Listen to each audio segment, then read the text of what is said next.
Kažkaip vakar besiruošdama šitam susitikimui, per langą man tai bryškiai švietė tas verbų sekmadienis, o iš ekrano mirgėjo kraupios antraštės ir kraupus vaizdai. Ir kadangi, nors susirinkom ne dėl tos temos, bet visgi esam žmonės, o kadangi esam žmonės, o dar mano rankose mikrofonas, tai sau leisiu paskaityti eilutę iš vakar išversto bičiulio, poeto Lietuvos Mariaus Buroko vertimą, ukrainiečio poeto, kad neužsimirštume. Ką manai apie Rusiją? Mirčiai klausimą uždavė. Nėra jokios Rusijos. Rusija, tai aš. Tai tokia pradžia. Mūsų godos netokios niūrios ir asociacija Klaipėdos kultūros bendruomenė manęs paprašė pamoderuoti susitikimą ir pakalbėti apie Klaipėdą Europos kultūros sostinę. Ar pasiruošę esam naujam iššūkiui. Diskusijos pavadinimas, tiesą sakant, man truputėlį pasirodė toks gal ir nelabai, nes man į tą vietą į Klaipėdos aš galėjau sau leisti ir painterpretuoti, ir rašyti bet kurį kitą miestą, Palangą, Neringą, bet kurį, kuris čia aplink mus yra šitame regione, kuris augina tą kultūros raumenį ir yra pasiruošęs priimti, arba galvoja, kad yra pasiruošęs priimti tokį iššūkį. Tai juolab, kad 30-ieji metai ne už kalnų, o 35 metais jau galėtumėm ir būti vienas ar kitas, ar bendrai, kaip kažkada bandėme Tripoliu, būti karūnuoti Europos kultūros sostinę. Tai šio vakaro susitikimas, aš taip tikiu, yra ne tik tam, kad pasimatuotumėm tam tikrą, nežinau, kultūros bendruomenės temperatūrą, bet ir šiaip pasikalbėtumėm, suprastumėm savo aspiracijas, galų gale suprastumėm principus, pasidalintume argumentaciją, padiskutuotume, kokios yra patirtis iš pralaimėjimų ir iš laimėjimų. Tai trumpai apie šio vakaro eigą. Pirmiausia, mes turėsim 2 nuostabius, įdomius labai pranešimus, kuriuos vėliau galėsit, tikiuosi, pasižiūrėti dar atskirai, bus padarytas įrašas. Pranešėjas abi pristatysiu kiek vėliau, jums puikiai žinomos, o vėliau turėsim tokią platesnę diskusiją apie tai, kas, kaip ir kodėl, ir kiek tų argumentacijų ir inspiracijos, kiek yra bendruomenėse, jau kalbėsim atskirai su viso regiono. Pakvietėm, tikrai pasistengėm, man atrodo, kultūros bendruomenė Klaipėdos tikrai pasistengė ir sukvietė visus kiek įmanoma, tai yra ir Šilutė, kuria dažnai būna kažkur pamirštama, ir Neringa, ir Klaipėdos miestą, ir Klaipėdos rajoną, ir Palangą. Taigi su visais miestų atstovais pakalbėsim apie galimybės, o dabar kviečiu, ką tik kadenciją baigusi, ar ne, Goda?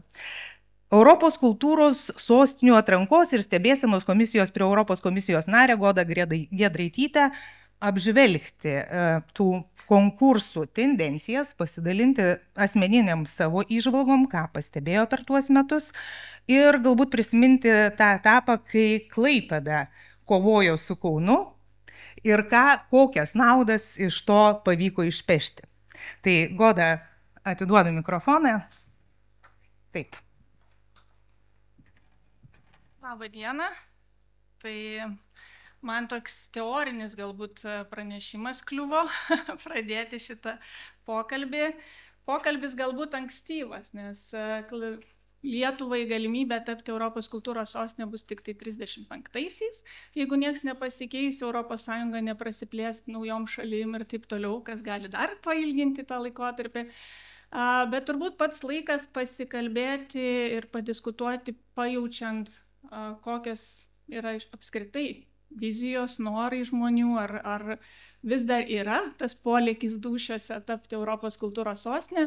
Ir ypatingai, man atrodo, svarbu, kad šiandien yra Virginija, kurie ką tik tai buvo kultūros sostinė ir savo ant pečių, kaip sakant, pranešė šitą titulą, žino visus pliusus, visus minusus, visus sunkumus, ir labai svarbu, kad šitą informaciją, to know-how dalintumėmės dabar, kol dar viskas šviežia, nes paskui, aišku, viskas pasimiršta.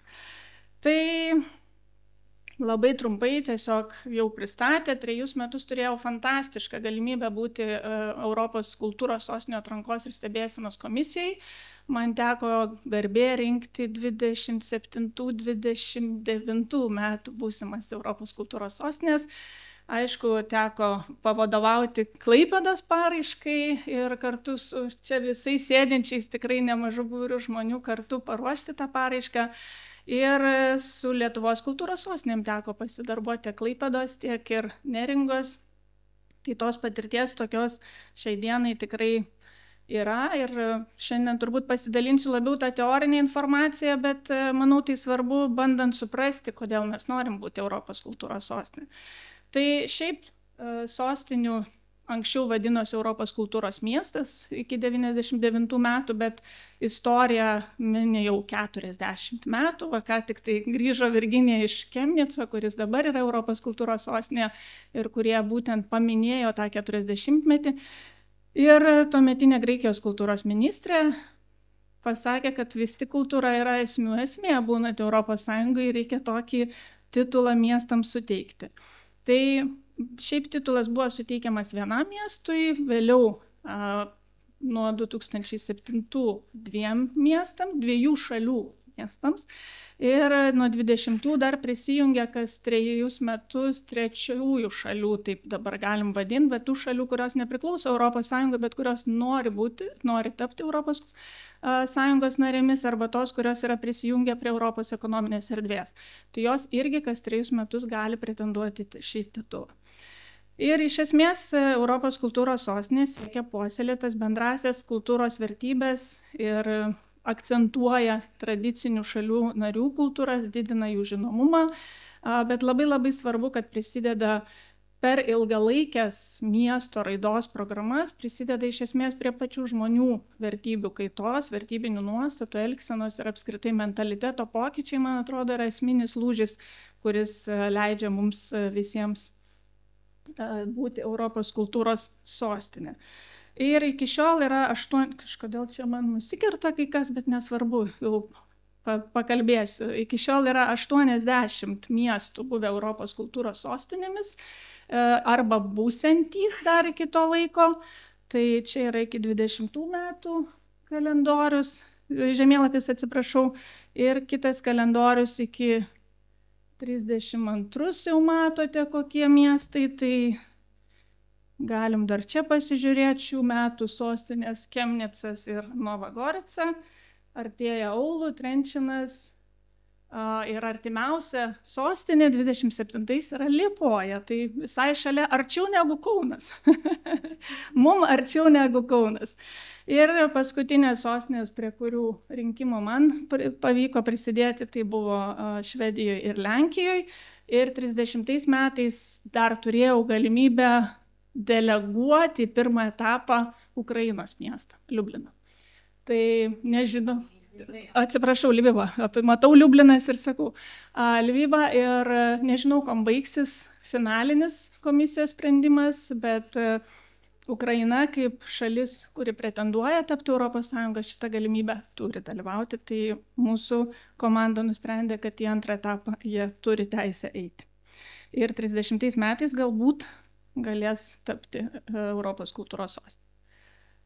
Taip, tai pagrindiniai tikslai iš esmės ir ką mes su Virginija irgi padiskutavom prieš šitą jau susitikimą, kad labai svarbu ir esminis dalykas, norint tapti Europos kultūros sostinė, yra suvokti, kad yra Europos kultūros sostinė. Ne nacionalinė, ne Lietuvos, ne mažosios Lietuvos, ne regioninė, Europos. Europa yra esminis žodis šitame, Europa ir kultūra yra 2 esminiai žodžiai. Ir tas skirtumas mums būnant Europos kultūros sostinė, jis turi būtent per tą europietiškumą ir sužibėti, atsiskleisti, ne tiek per vien tik tais, kad mes padarome kultūrinę programą, bet joje turi 100% kaip raudonas siūlas praeiti europietiškumas, tarptautinis bendradarbiavimas, mes turim kalbėti apie europinės vertybės, didinti mūsų pačių suvokimą, kad mes priklausom Europai ir tokiu būdu skatintas bendra europietiškas kultūrinės ypatybės. Bet paraleliai, ir tai turbūt visada daug svarbiau politikams, akcentuojamas yra tas miesto atsinaujinimas, regeneravimas, Todėl labai daug įvyksta per tuos 5 pasiruošimo metus projektų infrastruktūros gerinimo, statybų ir taip toliau. Dažnai kalbame apie turizmo poveikį ir pokyčius ir apskritai apie miesto įvaizdžio pasikeitimą jo gyventojų akys. Tai atranka, ką jau ir paminėjo Agnė pradžioje, maždaug 6-5 metai prieš konkursą, tai šiuo atveju bus apie 30-uosius, Lietuvos kultūros ministerija turėtų paskelbti šaukimą, pakviesti, dalyvauti visus Lietuvos miestus šitame konkurse. Ir pati atranka iki šiol vykdavo 2 etapais, bet nuo 27 metų gairės keisis. Tai jau jeigu dalyvausime ateityje, galbūt bus visiškai kitokie reikalavimai, kurių mes šiai dienai dar dėja nežinome, bet kol kas tvarka būdavo tokia, kad yra 1 etapas atrankos, tai jeigu pamenat tą konkursą, kai Klaipėda su Kaunu buvo, tai Klaipėda ir Kaunas 1 etape buvo atrinkti, nes buvo daugiau miestų, buvo Plungė, Jonava, dar kažkurie miestai dalyvavo konkurse. Tai Kaunas su Klaipėda buvo deleguoti į 2 etapą ir 2 etapas jau yra tas finalinis, kai komisija jau ir atvažiuoja į šalį ir paplanko miestus ir nusprendžia vis tik tai, kuris vienintelis miestas gali tapti tą sostinę. Tai šiuo atveju laimėjo Kaunas, ko aš tai labai džiaugiuosi, nes būnant Europos toj komisijoje atrankos, Kaunas buvo tikrai nuolat įvardinamas kaip viena geriausių Europos kultūros sostinių pastaraisiais metais ir man tai buvo toks pasididžiavimas ir džiaugsmas. Ir tikrai, man atrodo, daugelis dabartinių miestų, kurie teikia paraiškas, semėsi patirties būtent iš Kauno. Tai lieka tik pasidžiaugti tuo, kad Lietuvoje 2 kartą vykusi Europos kultūros sostinė turėjo tokį pozityvų atgarsį Europoje. Tai labai labai bravo. Ir paskui jau, kai išrenkamas miestas, ta pati komisija, kuri atrenka, dar vykdo ir stebėsenos ar monitoringo procesą. Tai kas 1,5 metų, kas metus susitinka su komanda, diskutuoja, kas sekas, kas nesiseka, teikia patarimus ir taip toliau, kol galiausiai jau likus keliam mėnesiam iki sostinės metų yra dar nusprendžiama ir rekomenduojama Europos komisijai skirti tą miestui prizą, Melinos Mercury prizą, kur šiai dienai yra 1,5 milijono eurų. Labai labai maža dalis bendrame Europos kultūros sostinės biudžete, bet tai yra savotiškas palaikymas.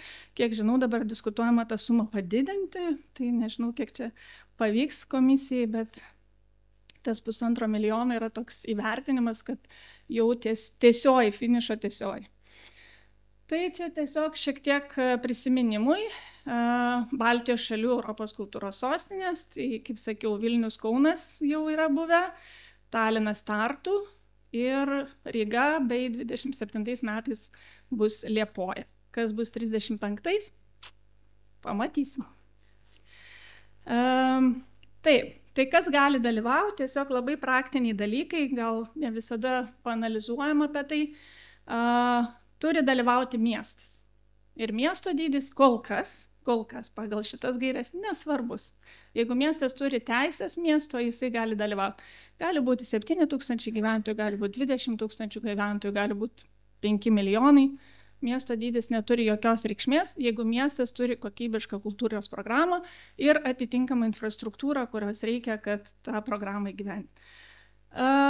Miestai gali traukti aplinkinės teritorijas ir tą mes matom pastaraisiais metais labai aktyviai darant ir dabar netgi vyksta pakankamai diskusijos Europos komisijoje, kaip vis tik tai tie miestai ir regionai turi sąveikauti, nes titulas yra suteikiamas miestui.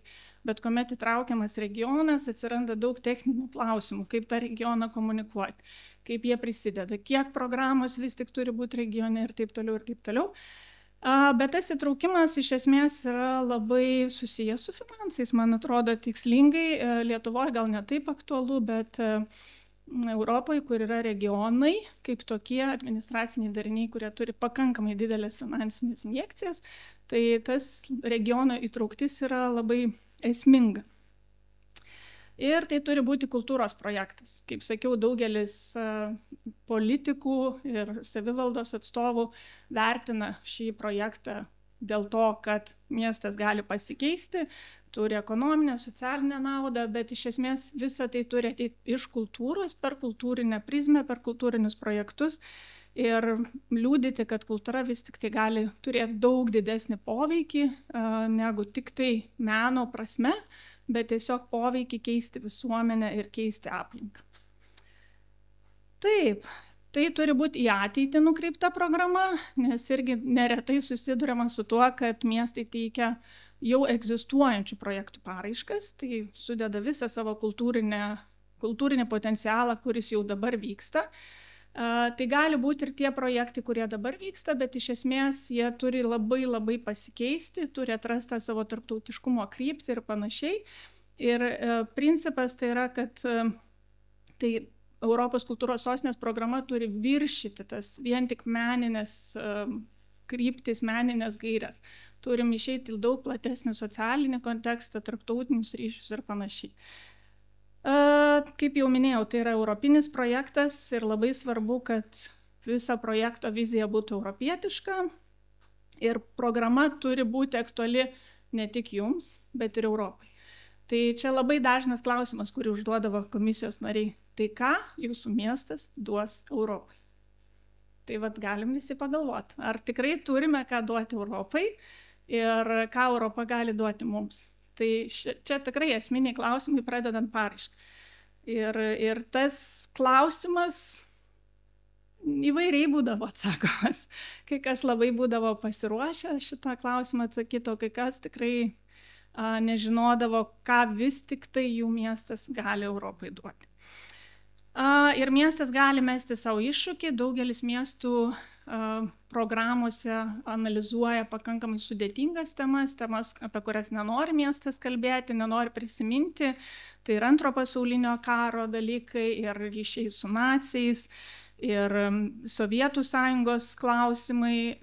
Kaunas tikrai labai, man atrodo, stipriai pagriebė žydų visą istoriją per Kaunas 2022 programą, vergų prekybos dalykai ir taip toliau. Tai, kas iš tiesų būna labai nemalonu, labai nesinori prisiminti, bet kas nusėda, nugula į miesto tapatumą ir apie ką kalbėti tikrai būtina. Tai nėra į turizmą orientuotas projektas, nors tikrai daugelis Europos kultūros sostinių fiksuoja apie 40–50% padidėjusi turizmą. Ir aišku, tai vertinama kaip labai didelė Europos kultūros sostinės sėkmė, tačiau vis tik pagrindinis dėmesys yra skiriamas vietos žmonėms, vietos bendruomeniai ir jos pokyčiams. Taip pat, kas labai svarbu ir apie ką tai pagalvoja, politikai turbūt daugiau, tai yra ilgalaikis projektas. Tai jeigu mes jį jau tą titulą gavom, startavom, pradėjom, tai labai svarbu, kad mes ir tęstumėm. Tai dažnai, kaip sakyt, pasibaigus Europos kultūros sostinės metams pritrūksta politinės valios išnaudoti tą potencialą, kuris buvo sukurtas. Nes sukuriama ne tik tai ta renginių gausa, kultūrinių projektų gausa, bet suformuojama fantastiška know-how komanda, žmonių būrys, jaunimo būrys, kurie 5 metus realiai visko mokosi, tiek vadybos, tiek kultūrinių projektų, tiek tarptautinio bendradarbiavimo ir staiga po sostinės metų mes juos visus kažkur paleidžiam. Tai labai gerai, aišku, jie kažkur įsilieja į kitus kultūrinius laukus, bet tas branduolys, jeigu gebėtų politikai jį saugoti, puoselėti ir išlaikyti, galėtų turėti dar didesnės miestas naudos, nes į tuos žmonės jau yra investuota. Jau 5 metus tie žmonės buvo auginami, tai juos prarasti yra labai gaila. Ir kaip sakau, politinis palaikymas yra labai svarbu. Projektas 5 metus ruošiasi, per tą laiką, dar prieš tai paraišką rengia ir per tą laiką iš tiesų politinė valdžia keičiasi ne vieną kartą. Ir kiekvieną kartą komandom reikia iš naujo įrodinėti, kodėl Europos sostinės titulas yra reikšmingas ir svarbus, jeigu politikai pasikeičia reikšmingai. Tai turint omeny, kad per metus įvykstam vidutiniškai apie 1000 renginių jau Europos kultūros sostinės metais, Tai labai svarbu suvokti, kad tai yra viso miesto kompleksinis projektas, ne kultūros žmonių, viso miesto, visos pagalbos institucijos turi veikti, švietimo sistemos turi veikti ir taip toliau, ir taip toliau. Mes kalbam apie visą miestą būnantį sostinę. Ne tik apie tai, kad ateis kultūros žmonės ir padarys čia dabar kažkokią kultūrinę veiklą. Ir todėl politinis palaikymas yra esminis, nes turim visus pajungti ir kad jie visi dalyvautų. Vidutinis biudžetas, ką tik buvo atliktas tyrimas Europos kultūros sostinių, yra apie 50 milijonų eurų. Dideli pinigai 5 metų laikotarpį. Kiek žinau, Kaunas buvo su mažiausiu biudžetu pastaraisiais metais. Ir didžia dalimi tai yra vieši pinigai. Visi paraiškose rašo, kad pritrauks privačius rėmėjus, turės labai daug tarptautinių europinių projektų. Nežinau, 2 procentai turbūt tau pasiekia, visi įgyvendina iš miesto ir valstybės pinigų. Didžia dalim tai yra, sakau, 80% lėšų ateina viešų pinigų. Ir kaip pradėti, jeigu norite tapti Europos kultūros sostine? Lietuvoje kreiptis į Virginiją ir komandą. Iš tiesų kreiptis į žmonės, kurie tą patyrė ir kurie tą darė, įgyvendino ir žino, kaip tai veikia. Galima pradėti nuo to, kad skaityti paraiškas Europos kultūros sostinių, jos didžia dalim visų miestų, kurie yra jau paskelbti sostinėm websaituose, yra prieinamos. Galima ieškoti konsultantų pagalbos ir panašiai, bet žodžiu, tikrai yra iš ko mokytis, kur mokytis ir Lietuvoje jau turim tikrai ne tik Vilnių, bet ir Kauną, iš ko galima pasisemti. Ir tada šiai dienai tai yra 6 vertinimo kriterijai, pagal kuriuos vertinamos paraiškos ir kurie iš esmės ir lemia, ar jūsų paraiška laimės ar nelaimės. Tai ilgalaikė strategija, esminis faktorius atskleidžiantis, kiek miestas yra pasiruošęs tą programą įgyvendinti ne tik tais metais, kuomet bus sostinė, bet ir užtikrinti jos tęstinumą, kaip sąveikaus kultūros programa su visa miesto raidos programa, su infrastruktūros, ekonominės, socialiniais, švietimo sektoriais. Europinė dimensija, kaip minėjau, šiai dienai tai yra atskiras kriterijus, bet tikrai diskusija vyksta, kad tai turi būti esminė apskritai paraiškų pradžia ir galbūt to kriterijaus kaip atskiro nebeliks, bet kol kas paraiškose tai yra atskiras kriterijus, kuomet reikia parodyti jūsų santykį su kitom šalim, kiek jūs partnerių turite, kiek užmesgėt kontaktų, su kokiom buvusiom Europos kultūros sostinėm ar būsimom jūs bendradarbiausite, kiek jūsų europietiškumas ir problematika, kuri aktuali jūsų miestui, bus aktuali ir visai Europai ir taip toliau, daugelis aspektų, kurie tai atskleidžia. Be abejonės kultūrinis ir meninis turinys, jūsų programa išskirtinė, unikali, vienintelė ir dažniausiai yra susijusi su tos vietos identitetu, išskirtinumu ir unikalumu. Šiek tiek parodysiu pavyzdžių, galėsiu pakomentuoti. Auditorijų trauktis arba outreach angliškai, tai visų žmonių susitelkimas, jūsų bendruomenės susitelkimas kartu daryti šitą sostinę ir kokias priemonės jūs tam pasiūlysit. Programos valdymas ir administravimas, vadybiniai dalykai, finansai ir panašiai. Ir įgyvendinimo pajėgumai, svarbus labai aspektas mažiem miestam, tai yra viešbučiai, pasiekiamumas, kiek oro uostų netolies ir taip toliau. Tai dažnai tai mažiem miestam tampa dideliu iššūkiu. Ir keletas tiesiog pavyzdžių, koncepcijų arba programų pavadinimų. Kas atsimena Kauno pavadinimą? Tai patikrinsim.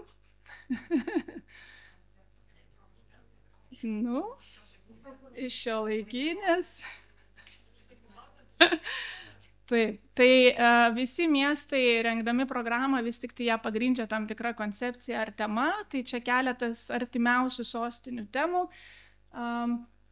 Atsiprašau, kad angliškai jau neverčiau, nes didžioji dalis jų yra angliškai pateikiamos ir turi savo, kaip sakyt, anglišką aiškesnį turinį, negu būtų vertime pateikiama. Bet atkreipiu dėmesį, kad labai daugelis paraiškų kalba apie klimatą, apie kultūrą, jau čia kas be ko. apie tai, kad mes esame išsekę, pervargę, nusilakstę ir nusistresavę ir mums reikia poilsio, bet poilsio to, kuris atranda bendrą mūsų suderinamumą su gamta, su artimu, su šalia esančiu, ne ta prasme, kad pagulėt pliaže, ta prasme, kad per kūrybą aš galiu vėl atrasti kitą ir jį pažinti. Daugelis, tarkim, Evora, 27 metų Portugalijos kultūros sostinė europinė, jų terminas yra vagar, tai yra portugalų žodis, kuris reiškia tą buvimą taikoje su aplinka. Ir tai yra jų gyvenimo būdas. Jie taip ir gyvena. Su savo gamta, su savo artimu, su savo kaimynu. Ir jų idėja ir yra. Mes turim šitą praktiką, mūsų šalyje tai veikia ir mes norim ją pasidalinti su Europą, kuri bėga nežinia kur ir nebemato, kas vyksta aplink. Nuostabi idėja. Visiškai paprasta. Tiesiog tai, ką jie turi ir kuo jie gyvena, nori dalinti su Europą. Ir taip toliau, ir taip toliau. Kirūna, jau čia Agnė šiandien dalinasi savo Facebook'e, miestas Švedijos pačioj ten šiauriai, miestas, kuris turi 20 000 gyventojų, miestas, kuris yra ant šachtos, kuri iš esmės maitina visą Europą, tai yra didžiausia šachta Europoje. Miestas, kuris nebegali gyventi ant šachtos, nes dėl judėjimo visi namai pradeda judėti. Ir miestas, kuris dabar visą savo miestą perveža šalia šachtos į kitą vietą, su visom bažnyčiom, su visais namais, kultūros centrais. Jie juda. Tai ir jų tema yra movement, judėjimas.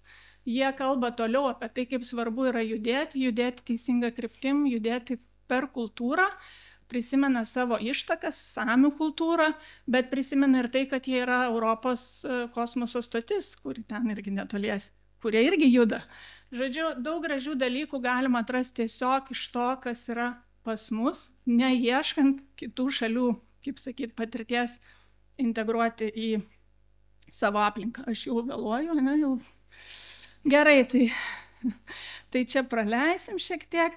Keletas dar esminių gal dalykų, kurie yra labai svarbus paraiškose. Tai tradicija turi jungti su inovacijom. Paveldas turi jungti su inovacijom. Ir tai yra vienas iš klausimų, kuris yra užduodamas. Kaip jūs gebat prisiminti savo šaknis, praeitį, paveldą, bet taip pat kaip jūs gebat tai matyti šiuolaikinėje aplinkoje. Kaip galite sustiprinti tuos meno žanrus ir kultūros sritis, kurių jūsų mieste galbūt niekada nėra, nebuvo, neturėjot, norit iš naujo atrasti. Kaip gebat investuoti savo žmonės? Gebėjimų stiprinimas, seminarai, kūrybinės dirbtuvės, rezidencijos, įvairiausi kiti mokymosi formatai, stiprinam savo žmonės. Kaip dirbat su jaunimu ir su seniorais? Nes kuomet mes jau turėsim 35 metais sostinę Lietuvoje, kurį nors miestą, tai vaikai, kurie tuo metu bus dar tik paaugliai, bus tie pagrindiniai dalyviai.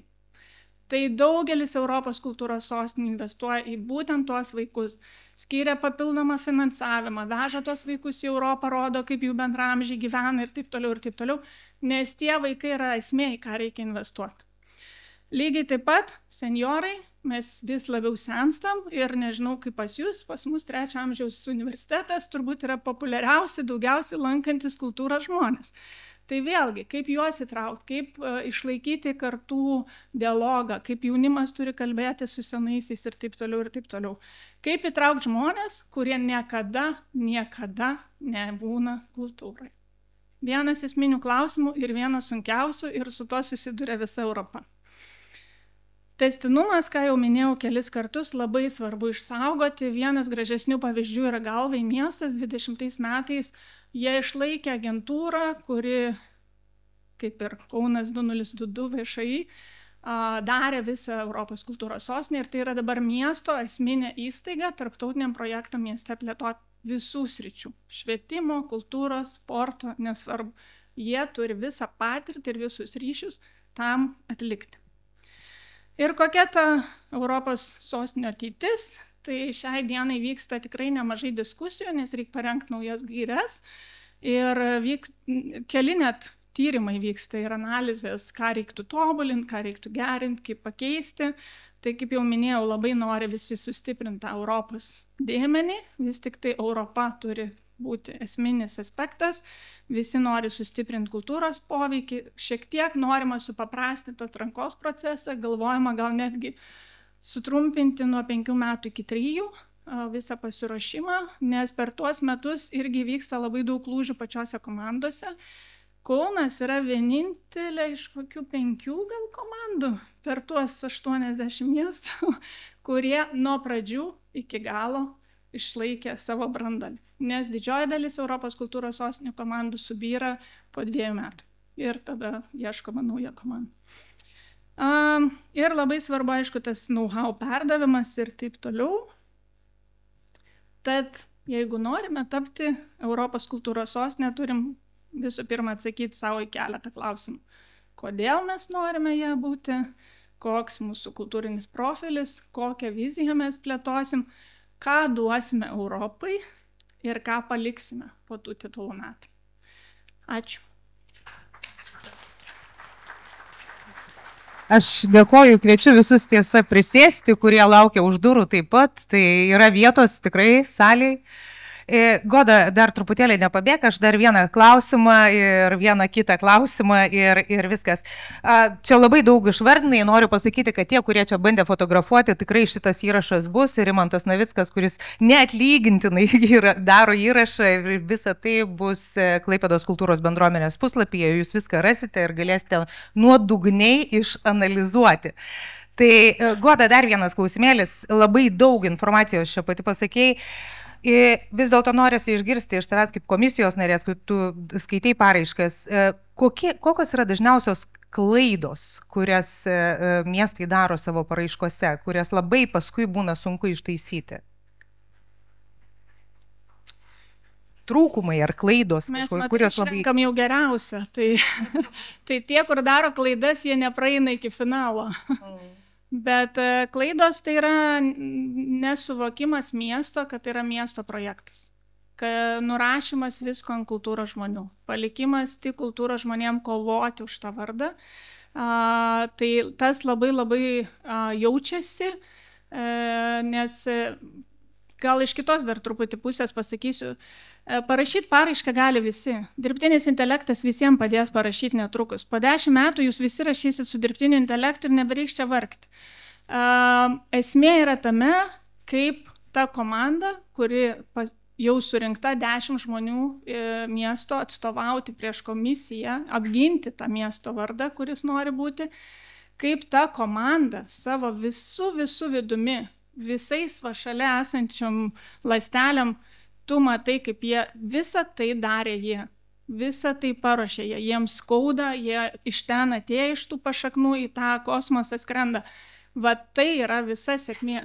Sėkmė žmonėse, nes jeigu, kaip sakau, paraišką gali parašyti bet kas, dirbtinis intelektas, bet tu turi matyti tą komandą, kuri tikrai dega tuo noru tapti Europos kultūros sostinė ir turi būti tame visi miesto lygiai. Negali ateiti tik kultūros žmonės ir pasakyti, mes pakeisim miestą. Ne, visas miestas turi keistis. Ačiū Godai. Goda, gal prisėsk iš karto čia, po to laukia diskusija, kad daug nevaikščioto, o dabar jau norėčiau, kad jau galite ir plojimais pasitikti Virginiją Vitkienę, kuri 22 metais išdidžiai su savo komanda nešė tą Kaunas Europos kultūros sostinė vėliavą ir tikrai atrodo viskas buvo, vat ką tik vakar baigėsi, bet jau praėjo pakankamai laiko, kad galima būtų apžvelgti tą situaciją, pasidalinti patirtim, pasižiūrėti į tas klaidas, ką galbūt galėjo daryti kitaip arba ko nepadarėt, net į galvą nešovė. Tai Virginija, jūsų mikrofonas, ačiū ir laukiam jūsų pranešimų. Labas vakaras, ar gerai mane girdit?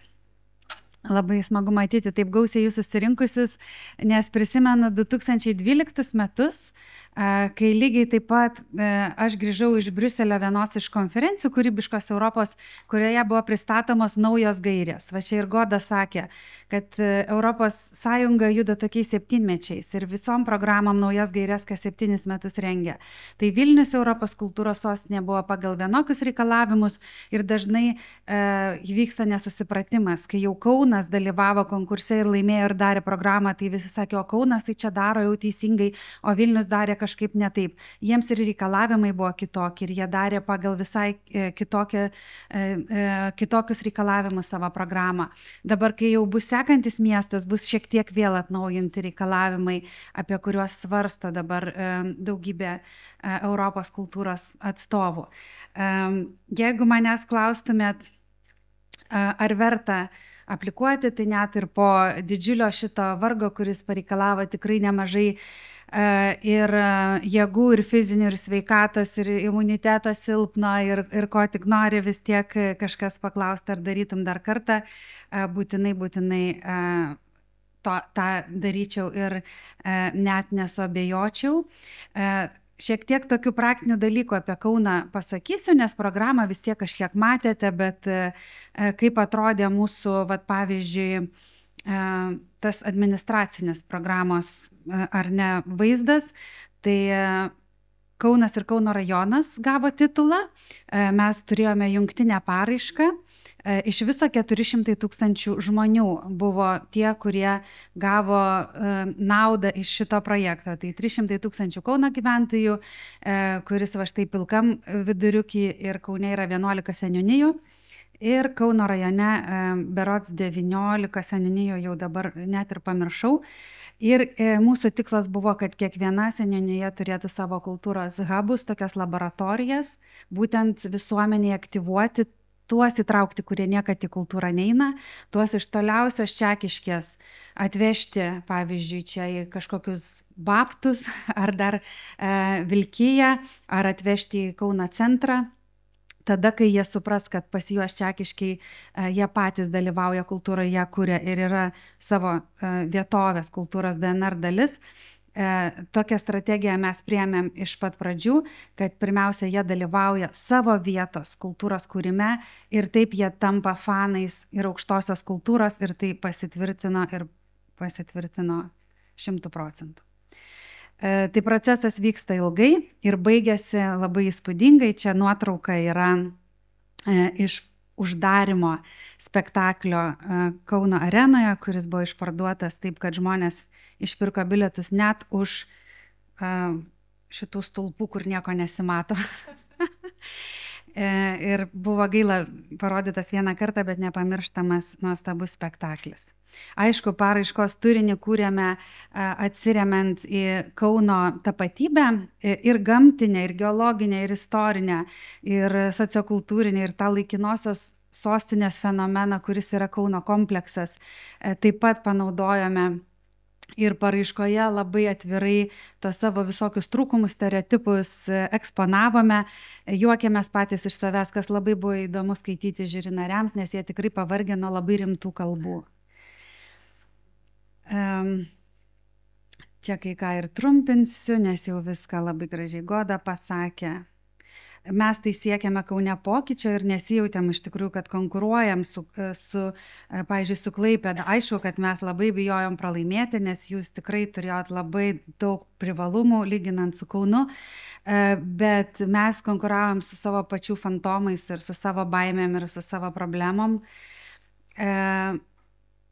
Ir iš tikrųjų todėl labai rimtai rengiame tokią ilgametę strategiją, kaip mes turim pasikeisti, kokius žmonės įtraukti, kaip pasidaryti visus savo bičiuliais, bendrininkais ir bendrakūrėjais šitos programos. Ir galbūt dar paskutinis sakinys, ką labai dažnai neteisingai supranta plačioji visuomenė, kad tai yra Europos kultūros sostinė ir galvoja, kad Europa finansuoja šitą projektą, todėl visi čia taip varžosi, todėl visi taip draskosi, kad gautų tą 50 milijonų iš Europos, bet iš Europos gausite mizerį ir visus tos milijonus reikės susimokėti savivaldybėms ir vyriausybei. Beje, vyriausybė kodėl ir Kauno biudžetas buvo mažas, todėl kad vyriausybė tikrai labai mažai duoda pinigų, kaip Vilniui 2009 davė maždaug 10 milijonų eurais, taip Kaunui davė nekiek nedaugiau, bet laikėsi savo pažadų. Ir tas buvo svarbiausias dalykas.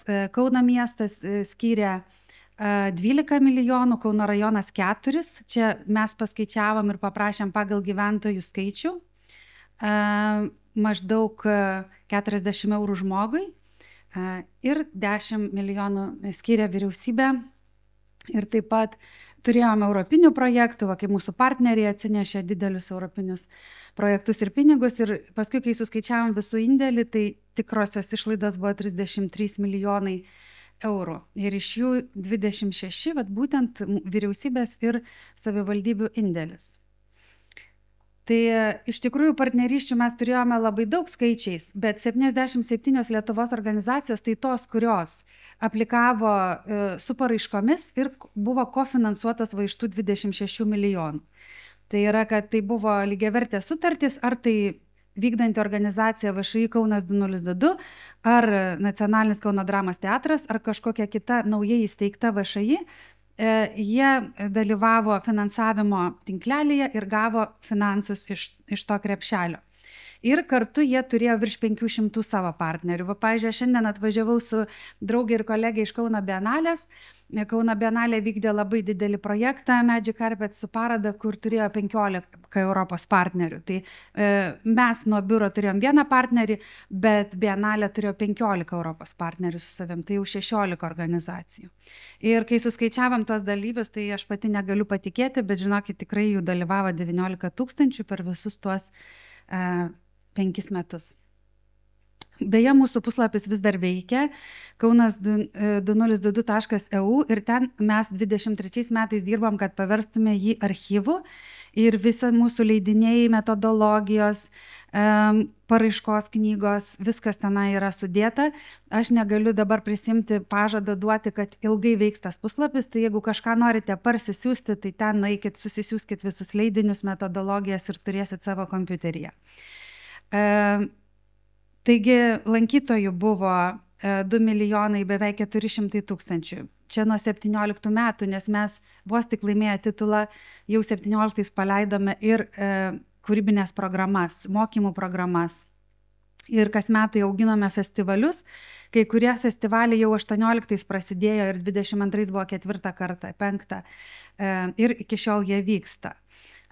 Ir išleidome savo biudžeto pusę iki 22 metų. Ir pusę 22 metais.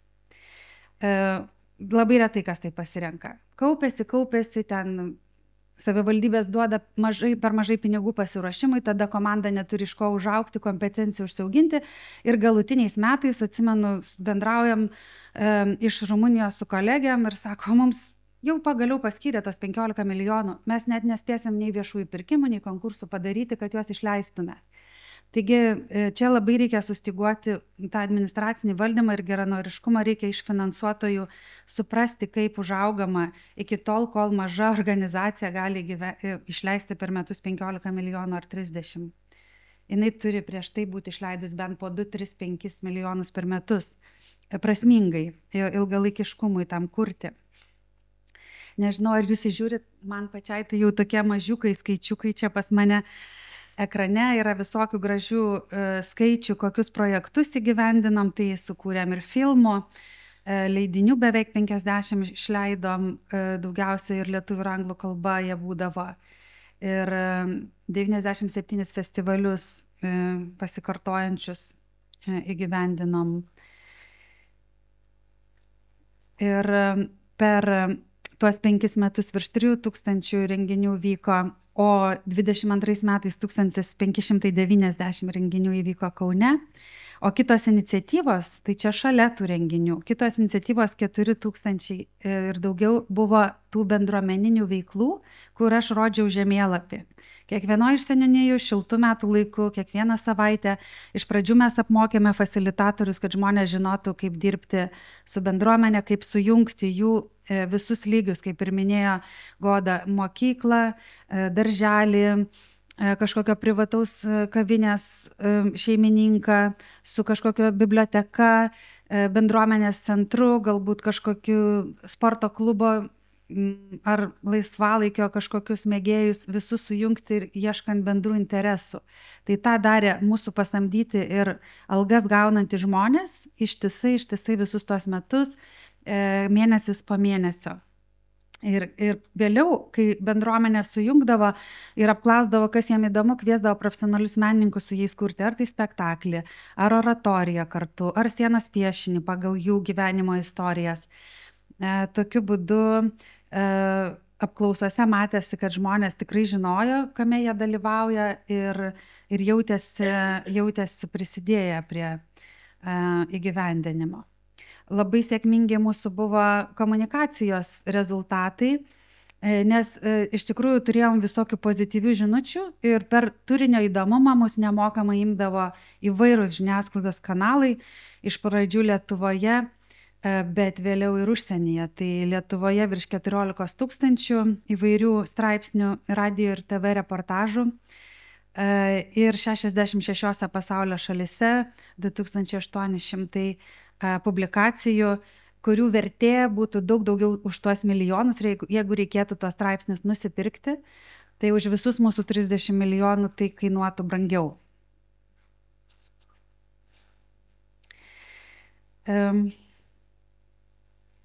Įsteigti festivaliai buvo ne todėl, kad tiesiog steigti kažką, bet 12 festivalių naujų atsirado, nors Kaune jau vyko apie 40 festivalių.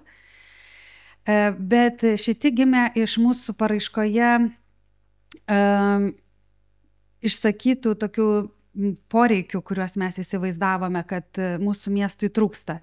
Pavyzdžiui, kad mes nežinom savo istorijos ir sergam tokią visuotinę amneziją, todėl įsteigiam istorijų festivalį, kuriame per asmeninių žmonių ir šeimų, konkrečių šeimų su konkrečiais vardais ir pavardėm istorijas pasakojam savo miesto ir Kauno rajono gyventojų istorijas. Ir daug kitų pavyzdžių. Kontempo labai reikšmingas festivalis, mes tikrai neturėjome tarptautinio scenos menų festivalio ir jisai išaugo į tokį fenomeną, kad dabar visi jo be galo laukia. Susiplanuoja, nusipirka abonentus ir nevažiuoja iš miesto rugpjūčio mėnesį dėl to festivalio. Tai ką aš laikau, gal čia mano nuomonė, bet ją dažnai sakau, ką laikau didžiausia sėkme mūsų projekto, tai kad mums pavyko nesusipykti su kultūros sektoriu. Ir čia ne tik tai, kad buvo Vilniuje susipykę visi vienas su kitu, bet Europoje visi susipyksta, kaip sakė Goda, komandos tiesiog išsiskiria, nes visi turi skirtingas nuomonės, kaip tai turima geriausiai galima padaryti. Tai Kaune iki šiol gal esat girdėję, mes turim tokius kultūros pusryčius, kurių tradicija gimė ruošiantis Europos kultūros sostiniai. Kas mėnesį vis kita organizacija kviečiasi pas save. Ir va maždaug tiek, kiek čia jūsų, tai iki šiol va tiek kauniečių susirenka kiekvieną mėnesį į svečius pas kažką. Ir visi pasišneka, kas ką veikia artimiausią mėnesį ar pusmetį, kur galbūt reikia kokios pagalbos, kur palaikymo, kur tiesiog atėjimo į renginį ir sklaidos, kartais skolinasi vieni iš kitų įvairiausias ir techninės pagalbos priemonės, susiranda savanorių, beje, po mūsų sostinės savanoriai buvę įkūrė savanorių organizaciją, kuri savanoriauja iki šiol visose įvairiose kultūros iniciatyvose. Ir aišku, labai sėkminga tai, kad mes sukūrėme tam tikrą mitą. Ne viskas ten buvo taip gerai, bet žinokit, mes vis tiek sakėm, kad be galo viskas Kaune gerai, va net Europą patikėjo. Tai už tai, kad mes tikrai norėjom tam savo miestui tam tikro proveržio. Čia greitai prasuksiu iš mūsų pirmos paraiškos, internete yra tam tikri elementai, kodėl mes norime, reikia pirmiausia pasakyti, kodėl norime ir iš tikrųjų iš kokios gilios bėdos mums reikėjo šito titulo, nes per nepriklausomybės metus apie 1/4 kauniečių išemigravo iš miesto į Vilnių arba kitus Europos miestus. Ir iš tikrųjų Kaune yra labai daug erdvės ir matosi, kad joje trūksta žmonių. Tai mums tas toks būtinas influksas žmonių iš Lietuvos ir iš Europos buvo būtinybė, kad miestas neatrodytų kaip po atominio karo. Ir tas laikinumo ir miestas su tokia kažkokios nenormalios verslininkystės stereotipais, ar ten kolonėlė tarp Vilniaus ir Klaipėdos. Visus stereotipus apsvarstėm ir pagalvojom, kad tikrai mūsų miestas turi įdomesnę istoriją ir gali sukurti naują netgi. Tai va, įsivardinom viską, ką mums skauda, kad modernistiniai pastatai tuo metu 2015 buvo dauguma apleisti, nors tai buvo didžiausias europinis paveldas modernistinės architektūros, kur dabar nesenai įrašytas į UNESCO paveldo sąrašą, bet 15 tai buvo vaiduokliai ir vaiduokliai mieste. Ir visą tai pabandėm susidėti į struktūruotą tokią programą susijusią su miestu. Atmintis apie mus pačius, modernizmas, jaunimas, pavadinam Kylantis Kaunas. Čia atskirą 5 valandų paskaitą, kaip įtraukiam jaunimą, galėčiau paskaityti, bet atsivežiau ir leidinių, ir juose tos metodologijos čia yra ir galėsit pasidalinti. Mano irgi matau nukirstas skaidrės. Bet dabar rodysiu judančius paveikslėlius, jeigu jie juda. Ir tiesiog trumpai pakomentuosiu kai kurias programos dalis. Atsiprašau, kad jau angliškai įsijungia, nes skaidrės visada miksuoju visokiam kalbom. Tai turėjom Fluxus laboratorijas, vadinam tą bendruomenių programą. Kaip minėjau, kiekvienoje iš 40 seniūnijų turėjom laboratorijas ir dažniausiai vasaros šiltų metų laiku įjungdavom žmonės. Ir Kauno rajone lygiai taip pat, šiek tiek kitoks pavadinimas buvo šiuolaikinės seniūnijos ir kiekviename, kai kurie turėjo savo festivalius, kaip Pėdos Marių dugne, tai juos tiesiog tarptautiškais stengiamės padaryti, o kai kuriuose seniūnijose nebuvo kultūrinių tradicijų, net nebuvo kultūros jokių institucijų. Ir turėjom užduoti visiems sukurti po festivalį, kur atitinkamą jų identitetą kurtų. Tai va dėl to vykdavo tie tokie ekspedicijos su menininkais pas vietos gyventojus ir vietos ekspertus, kokiais mes laikėm tos žmonės. O vieną kartą metuose iki šiol Kaune vyksta Fluxus festivalis, kur mes keisčiausiais, durniausiais būdais lipam į parodos kalną ir keistai apsirengę ir sukviečiam visas tas bendruomenės iš Kauno ir iš Kauno rajono ir kitas mokyklų bendruomenės, universitetų. Per dieną galima kostiumą tiesiog gatvėje pasigaminti, o kiti gaminasi kelis mėnesius ir tikrai įspūdingų dalykų parodo apie save.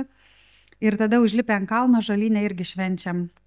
Tai yra toksai, mes vadinam, intelektualus karnavalas, kai žmonės švenčia savo bendruomeniškumą. O istorijų festivalis, angliškai City Telling, tai tikrai pakirto Europos pakinklius, nes tikrai buvo labai aktuali tema Lietuvai, kuri vis dar holokausto istoriją gerklėje užstringa kalbant apie tai. Mes nežinom, kaip apie tai kalbėti, nenorime prisimti kalties ne už save, bet kaip apie tai kalbėti irgi nežinom. Tai mokėmės 5 metus, pralaužėm nemažai ledų. Sušildėm ir jaukiai pakvietėm jaustis labai tą mažą žydų bendruomenę likusią Kaune. Apie daugumą jų labai nuoširdžiai pasakojom įspūdingais meno projektais.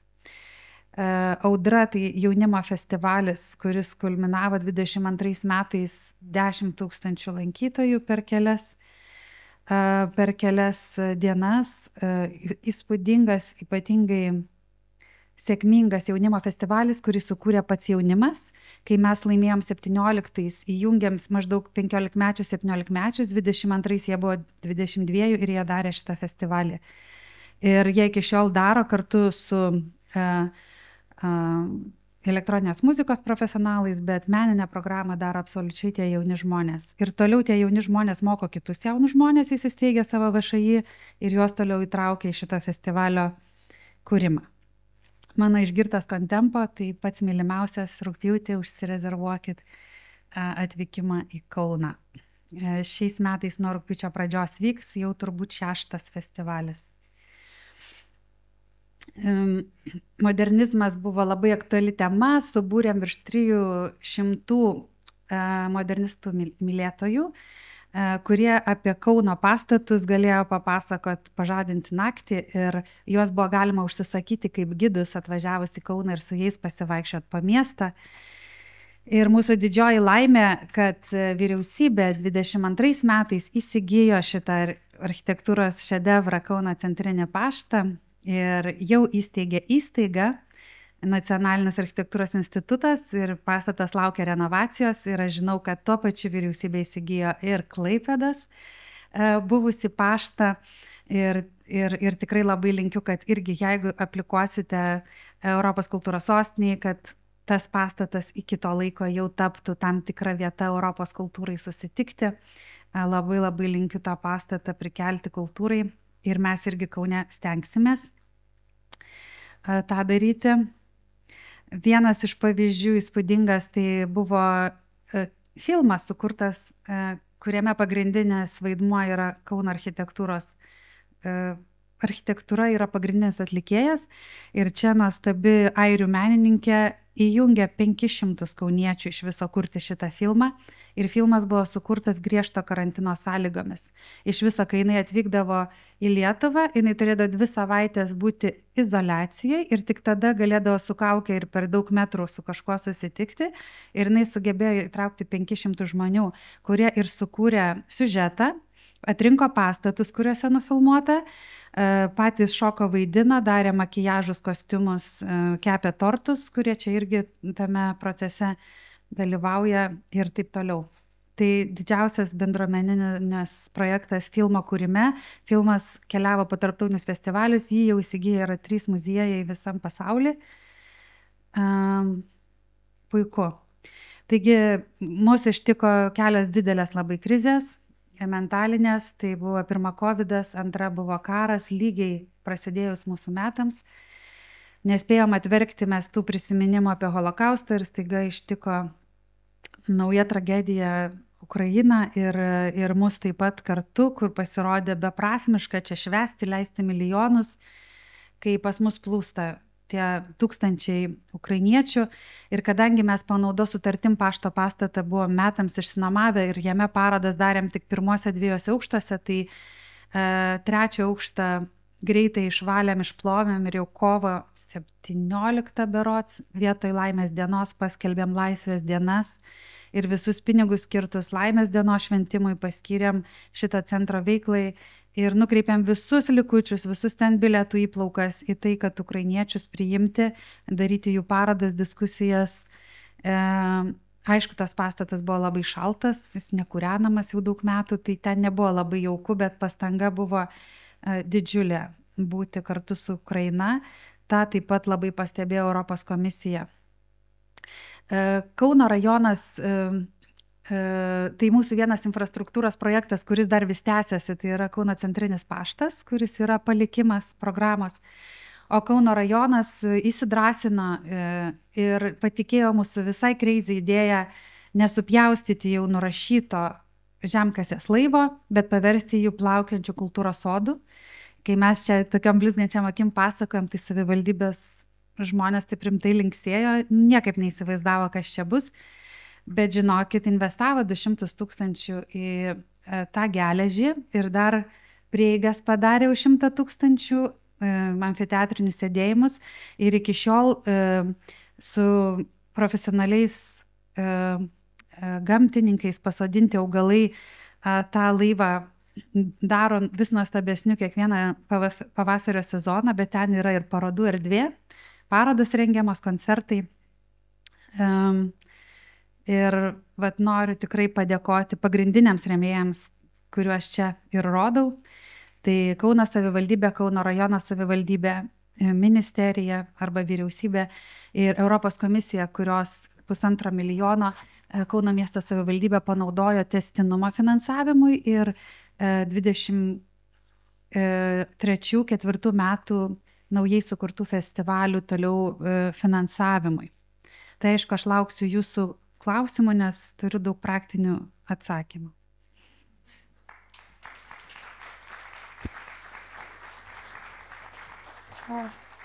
Tai aš nežinau, gal dabar darom, jeigu tikrai ir turit konkrečių labai klausimų, tai padarom tokią mini sesiją iš salės. Tai jeigu yra Virginijai ar Godai tokių salės klausimų, tai prašau kelti rankas, duosi mikrofoną. Nu, tai prašom, Ričardas Zulcas.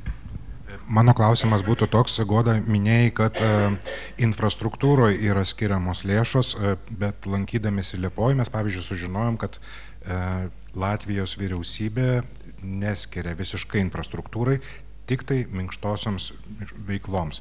Tai čia būtų kaip ir miesto tada indėlis, ar ne, kuris būtų deklaruojamas paraiškoje, taip? Taip, iš esmės.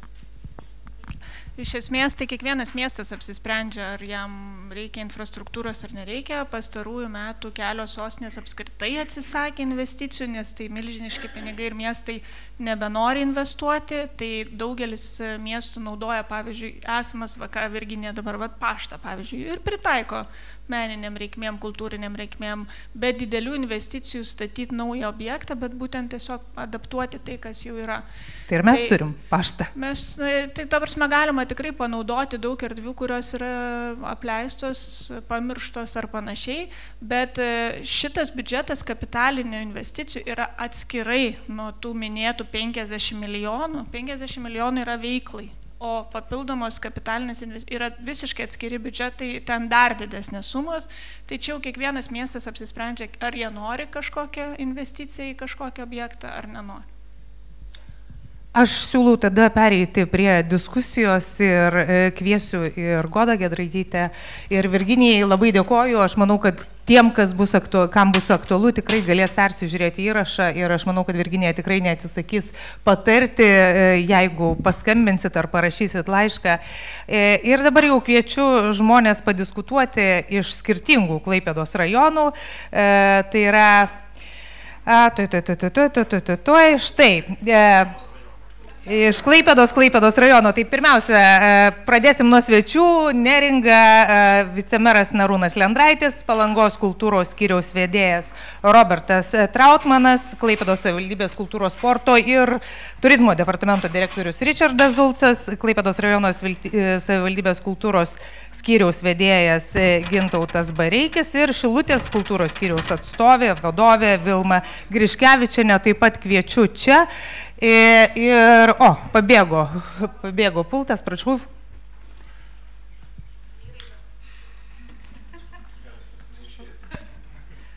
Taip, aš bijau fonuoti, tai kažkaip bandysim taip. Pirmiausia, tikriausiai Virginija čia ne kartą ir matėsi, kaip Virginija spinduliavo tą svajonę ir įgyvendintą svajonę pasiekti, kad miestas pasikeistų, būtų matomas, praktiškai net pažįstamas nuo Žemkasės iki pašto. Ir Goda, ką irgi sakė, kad nesakė, tiesą sakant, bet aš žinau, kad Goda tai dažnai kartoja, kad procesas, kurį Klaipėda irgi turėjo, irgi yra milžiniška sėkmė. Taigi, suteikiu mikrofoną savivaldos atstovams ir po truputį po keletą sakinių, kaip jūs patys jaučiat savo tą miesto temperatūrą, kiek ta bendruomenė, kaip sakė Goda, yra pasiruošus, visa bendruomenė, ne tik kultūros bendruomenė, bet visas miestas, nuo švietimo iki kažkokių pramonės sektorių, yra pasiruošęs ir nori žengti tą tokį svarbų žingsnį, prisimti ne tik tą titulą misiją, bet ir milžinišką atsakomybę. Tai gal, Narūnai, gal nuo jūsų pradėsim. Mikrofonas šalia. Tai kokios idėjos, kokios nuotaikos Neringos mieste? Tai labą dieną, visų pirma, gerbiamą auditoriją, smagu matyti pažįstamus veidus. Ir aišku, visų pirma, noriu padėkoti šios iniciatyvos organizatoriams, asociacijai Kultūros bendruomenė, konkrečiai Nijolei Laužikieniai. Taip pat noriu pasveikinti mūsų naująjį, sakau mūsų, nes vis tiek yra regiono didžiausios savivaldybės miesto centro vicemeras. Iš tikrųjų džiugu, kad atėjote ir klausotės štai šių diskusijų. Kokios mintis ateina į galvą? Labai įdomios. Aš gal pradėsiu nuo to, kad visur stengiuosi ieškoti priežastinių ryšių. Ir dabar per maksimaliai trumpą laiką pabandysiu papasakoti, kas mus neringiečius įkvėpia tam tikriem žygiam. Ir kas leido užsiauginti sparnus? Na tai visų pirma, viskas prasidėjo iš tikrųjų 15-16 metais rengiant Europos kultūros sostinės paraišką. Aš tik tais primenu, kad vėlgi tai buvo komandinis darbas, buvo sutelkta kultūros bendruomenė, buvo sutelkti ir kitų sektorių atstovai, ir švietimiečiai, ir verslo atstovai.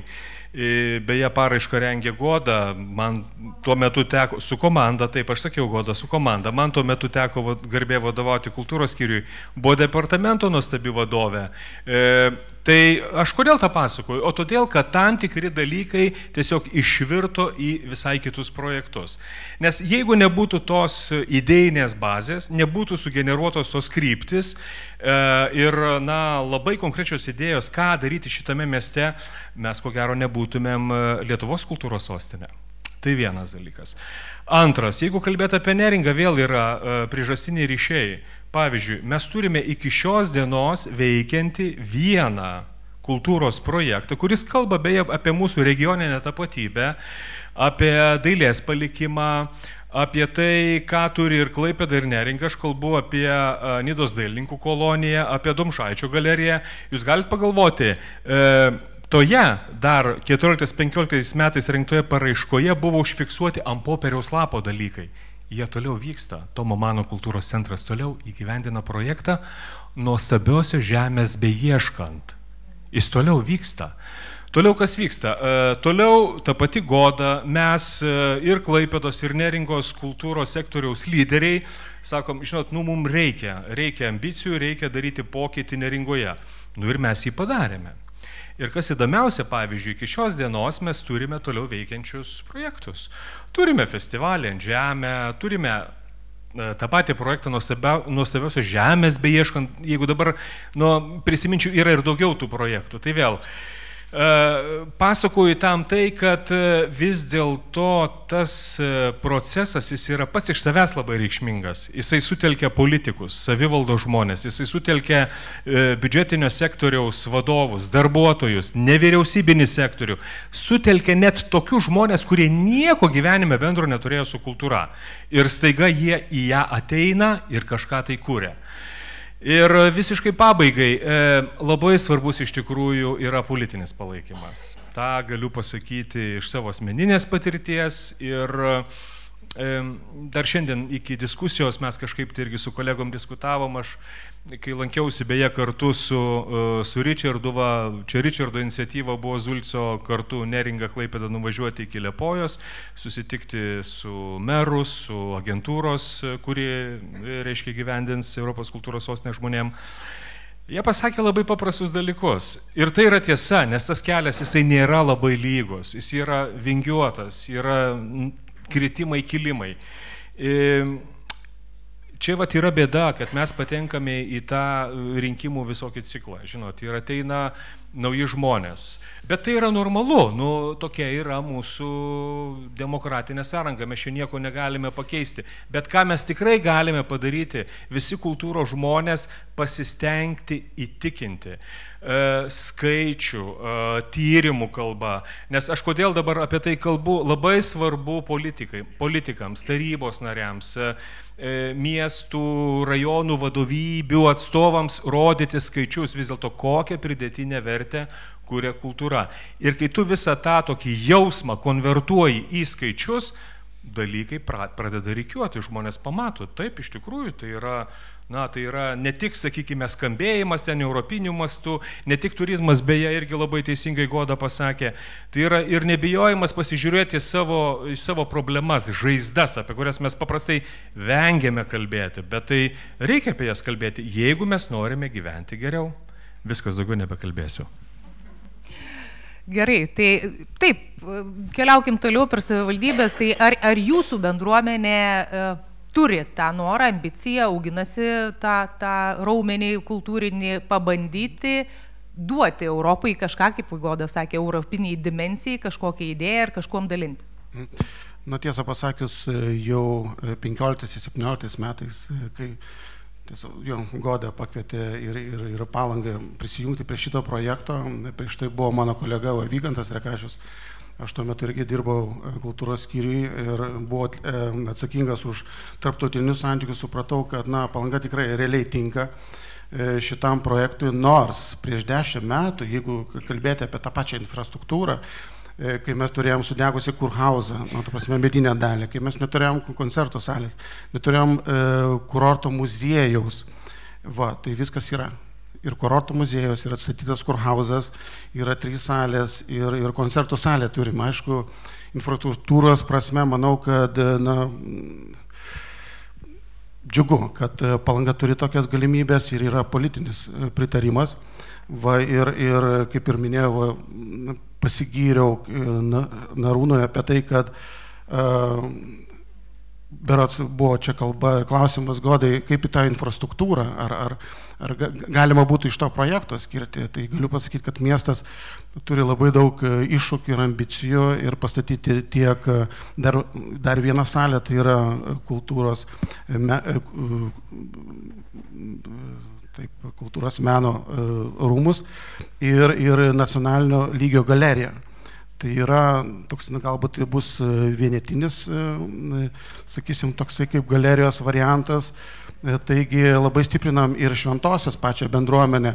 Ir praeitais metais mes padarėm kultūros tyrimus gyventojų. Į klausimą atsakom. Klausimą. Ir tiesiog mes labai laiką turim riboti. Kalbant apie tai, labai trumpai, 2024 metais padarėm gyventojų tyrimą, kuris parodė, kad iš tiesų mūsų bendruomenė yra pakankamai aktyvi.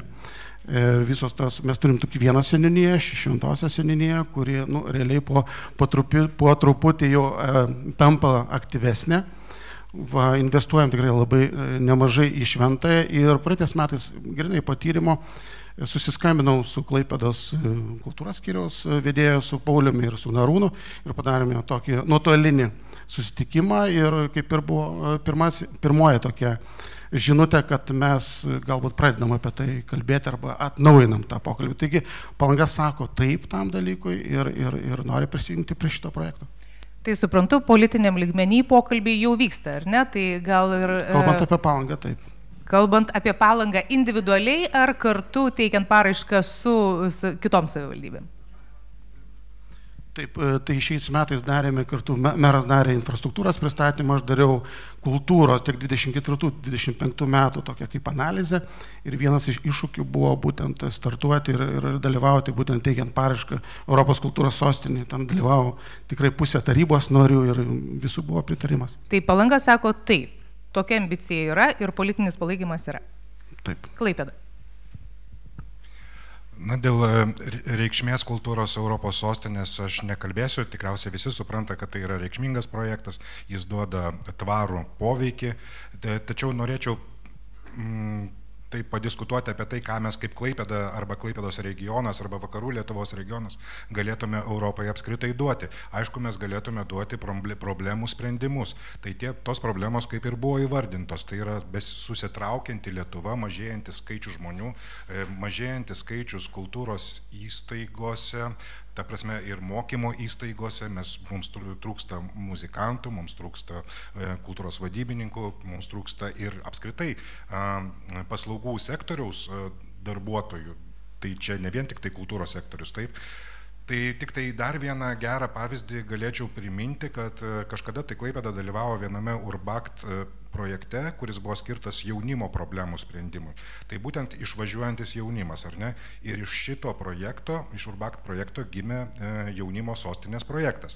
Tai ta prasme, kad yra tam tikri nuoseklūs judėjimai ir man atrodo, jeigu mes dabar prieš kelis metus kaip ir nelaimėjome šito titulo, sprendėme tam tikras problemas, tai mes galėtume permastyti iš naujo, su kuo mes susidarėme dabar, nes labai daug aplinkybių yra pasikeitusių. Tai ir post-covidinis laikotarpis, burbulizacija, taip sakant, į burbulus užsidarimas visuomenės, tai yra ekonominiai dabar, sakysime, tam tikri iššūkiai, geopolitinė situacija pasikeitusi, masė dalykų. Tai šiais metais mes esame užsakę kultūros lauko tyrimą, Ir manau, kad per tai galėsime pamatyti kultūros vartotojo portretą ir iš to galbūt gali gimti, sakysime, ta iniciatyva permastyti, sakysime, paraiškos kūrimo, sakysime, tas visas prielaidas.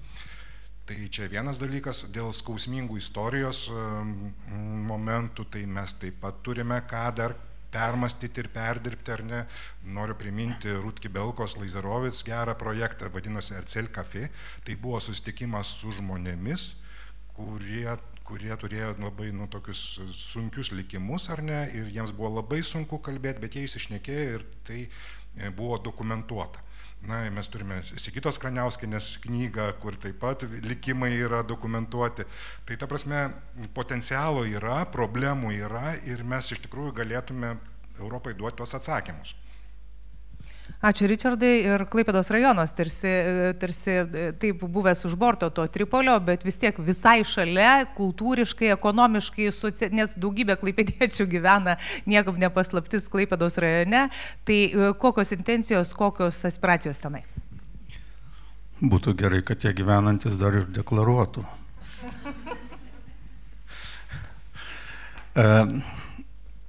Tai vienareikšmiškai, man atrodo, šių metų moksleivių dainų šventės tema yra ratu kartu. Ar ne? Šūkis. Tai vienareikšmiškai kartu.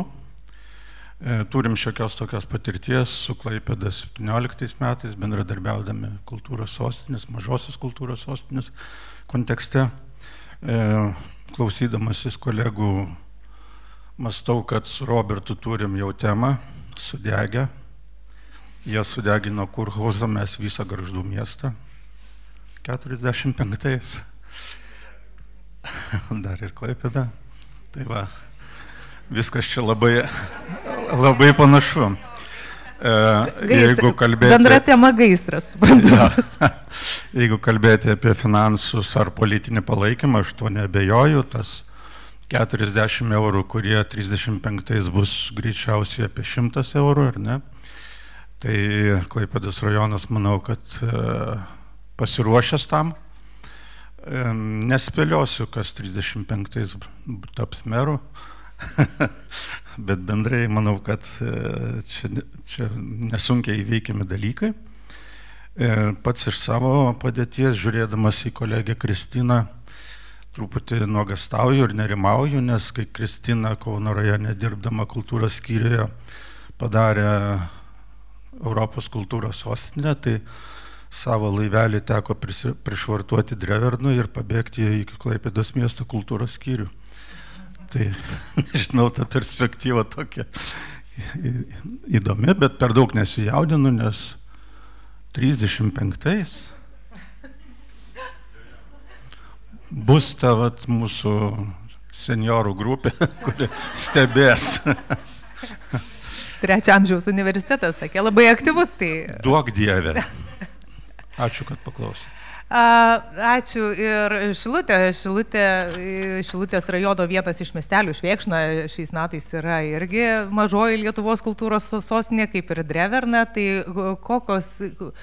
kokie jausmai Šilutėje, kiek jūs matėt, stebėjot, sakykime, tai, kas vyko Klaipėdoje 15-17 metais pasiruošimą, kiek buvo įtraukti ir kiek jautėtės šalia ir kokia atmosfera dabar yra pačiam Šilutės rajone? Jiem įdomu, girdėję apskritai apie tokią Europos kultūros sostinę, skiria nuo Lietuvos ar mažosios kultūros sostinės?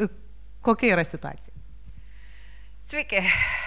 Pirmiausia, tai labai smagu tikrai visus matyti ir dėkojam už tą pakvietimą. Turbūt pirmą kartą įsijungti ir padiskutuoti, nes kaip ir jautėmės užribyje.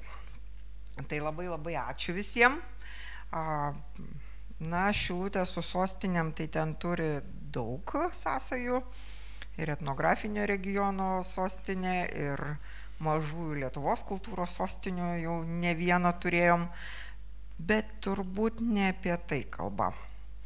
Labai su pavydu žiūrėjome kolegas, kada jie visi tiesiogiai diskutavo, rinkosi.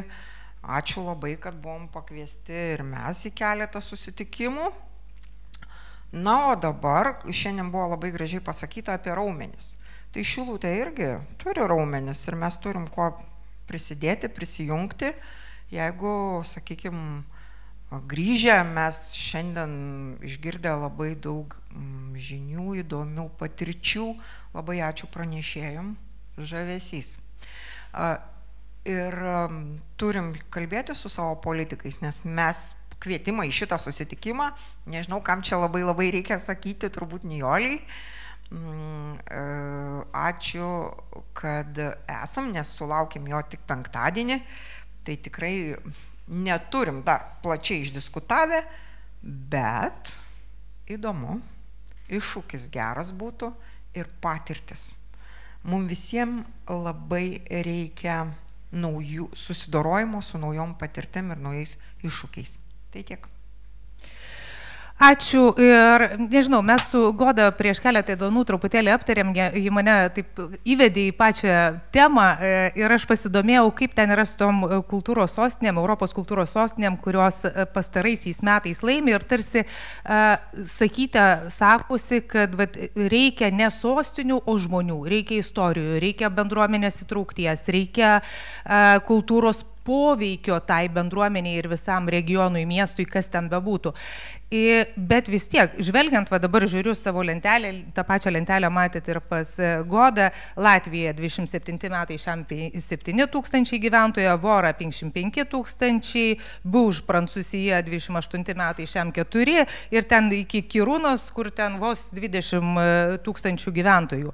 Tai čia irgi panašios savivaldybės, Klaipėda 150, sakykime, Palanga 17, Neringa dar žymiai mažiau. Tarsi klausiu ir Godos, ir Virginijos, bet Godos gal labiau, kokios tos tendencijos, ar išliks tos tendencijos jau po 30 metų, kad, kaip manai, nes aš suprantu, kad sudėtinga atsakyti į tą klausimą, kad tie maži miesteliai, tos nedidelės bendruomenės, tarsi galinčios kažkokią sugeneruoti labai autentišką artimą ryšį su bendruomenė turinčios ir labai autentišką tą idėją sukurti, ar ne, kitokią. Tai išliks ta tendencija mažų miestelių, ar gali keistis ir vis dėlto teks kažkam ar Klaipėdai prisimti tą naštą didžiąją organizatoriaus ir bandyti teikti bendrą visos vakarų Lietuvos paraišką? Kokios tendencijos bus, negaliu atsakyti. Tendencijos pastaruoju metu tikrai liudija, kad vis drąsesni tampa maži miesteliai mūsų kategorijom, Europos kategorijom dar jie atrodo mažesni, bet iš principo galbūt yra tendencija tame, kad daugumos valstybių, nes sostinė nuo 85 metų titulas, sostinės miestai jau buvę yra Europos kultūros sostinėm. Tai antrą kartą jie nepretenduoja dažniausiai ir tada jau ateina eilė vis kitiem miestam. Tai antras, trečias pagal dydį jau irgi buvo, ir tada judam toliau.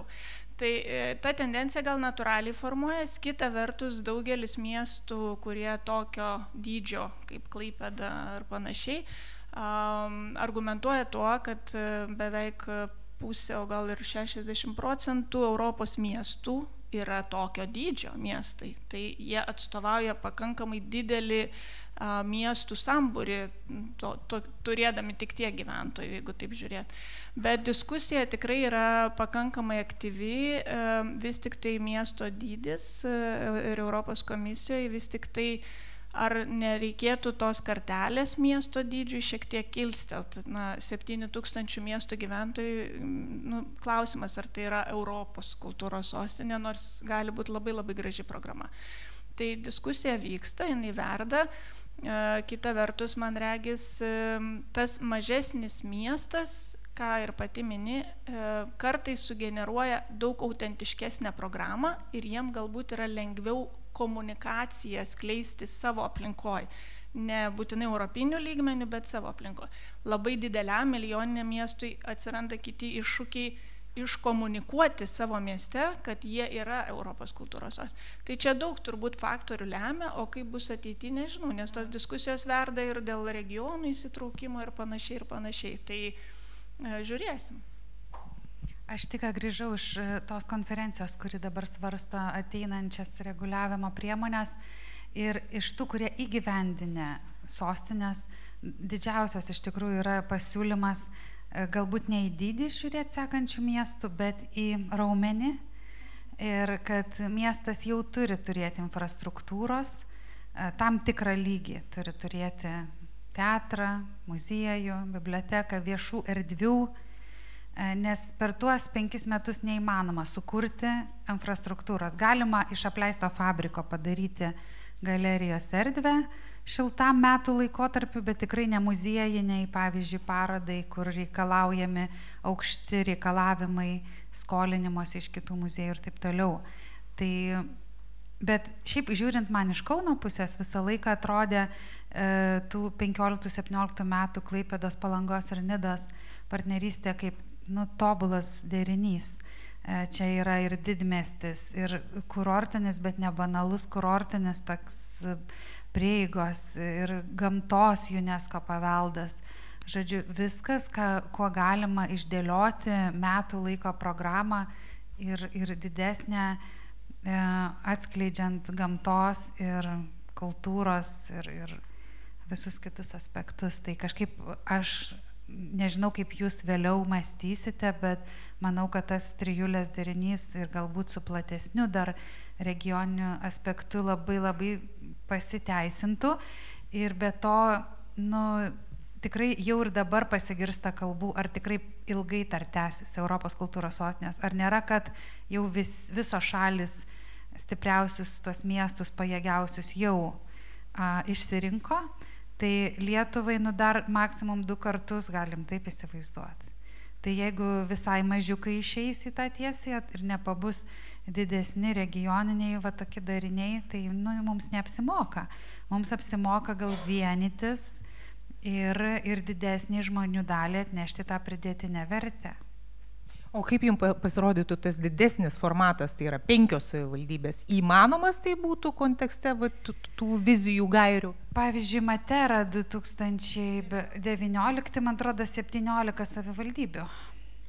17 merų atvažiavo į atidarymą, visi su savo regalijom. Tai šitą administraciškai tai košmaras, bet vis tiek susitarė kažkaip tais. Susitarė jie ir visas regionas, matyti yra ten kažkokie regionai irgi, 17 savivaldybių dalyvavo. Dar tik vienas šiaip iš įdomiųjų faktų. Tai skirtingos šalis skirtingai sostinės, Europos kultūros sostinės priima, nes, pavyzdžiui, Švedijai konkursas vyko tarp 2 miestų. 2 tik tai pateikė paraišką. Bet Italijai, man atrodo, 29 buvo pirmame etape pateikę paraiškas. Dabar Lenkijoje 12, Prancūzijoje 12, Portugalijoje 15 beros.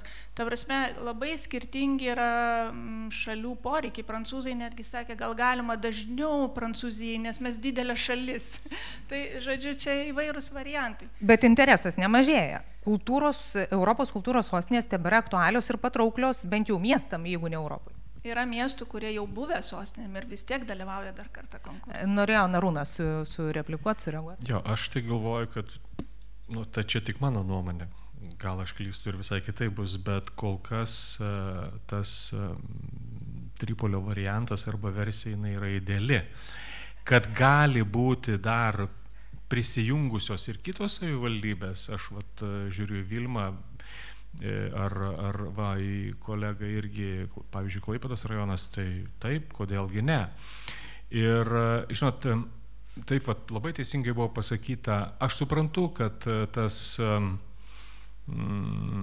didesnis dalyvaujančių savivaldybių skaičius pareikalauja daugiau laiko, vadybinė prasme yra sudėtingiau. Iš tikrųjų, sutikite, kuo daugiau žaidėjų, tuo daugiau sugaištama laiko pozicijų derinimui, bet iš kitos pusės vis dėlto Klaipėda kaip miestas, vis tiek yra miestas, kuris turi didžiausią potencialą, tiek kalbant apie, ir valstybinių kultūros įstaigų didžiausią koncentraciją, ir kompetencijos, ir know-how, kaip Goda kalbėjo, dedamoji, viskas. Čia vis dėlto yra didžiausia visako koncentracija. Ir jeigu mes kalbame apie rimtą ambiciją rengti paraišką ir dalyvauti konkurse, tai aš vis dėlto kviečiu miestą iš tikrųjų labai rimtai apie tai pagalvoti. Žinoma, prisijungiant kartu Neringai, Palangai, Klaipėdos rajonui, Šilutei. Ir pabandyti dar kartu pasiauginti tą raumenį. Tai mano būtų toksai siūlymas. Richardas šypsosi ir tikrai kaip ta Klaipėda reaguotų, jeigu visa ta administracinė bent jau našta gultų ant didžiausio miesto pečių? Aš tik tai dėl vadybos norėčiau prisiminti tokį gan įdomų faktą. Mes turėjome kažkada tautinių bendrijų projektą ir jis baigėsi visišką katastrofą, kur visos tautinės bendrijos važiuodamos iš Liepojo susipyko autobuse ir išlipo ir tiesiog nebenorėjo toliau važiuoti. Tai ta prasme būna visokiausių tų atvejų ir tai yra labai žmogiška. Dabar dėl vakarų Lietuvos regiono jis, man atrodo, žiauriai unikalus, man kaip rytų ženklas in ir jan, tai yra, sakysime, Žemaitija ir Klaipėdos kraštas, tai yra dviejų imperijų sandūra, ar ne, buvusių kažkada, tai Rusijos imperijos, Vokietijos imperijos, tai čia, tokie, istoriniai klodai yra tiesiog tyrimams ir taip toliau. Dėl vadybos, tai, aišku, gal Klaipėdos miestas yra didesnis, bet tai nereiškia, kad kitos savivaldybės yra mažiau reikšmingos ir jos tikrai turi tą potencialą, bet čia yra jungtinės komandos klausimas. Čia yra, sakysime, kaip jūs sakėte, kaip sudėliuosi, taip važiuos. Todėl man atrodo, kad čia turėtų būti regioninėme formate apsisprendimas tiesiog.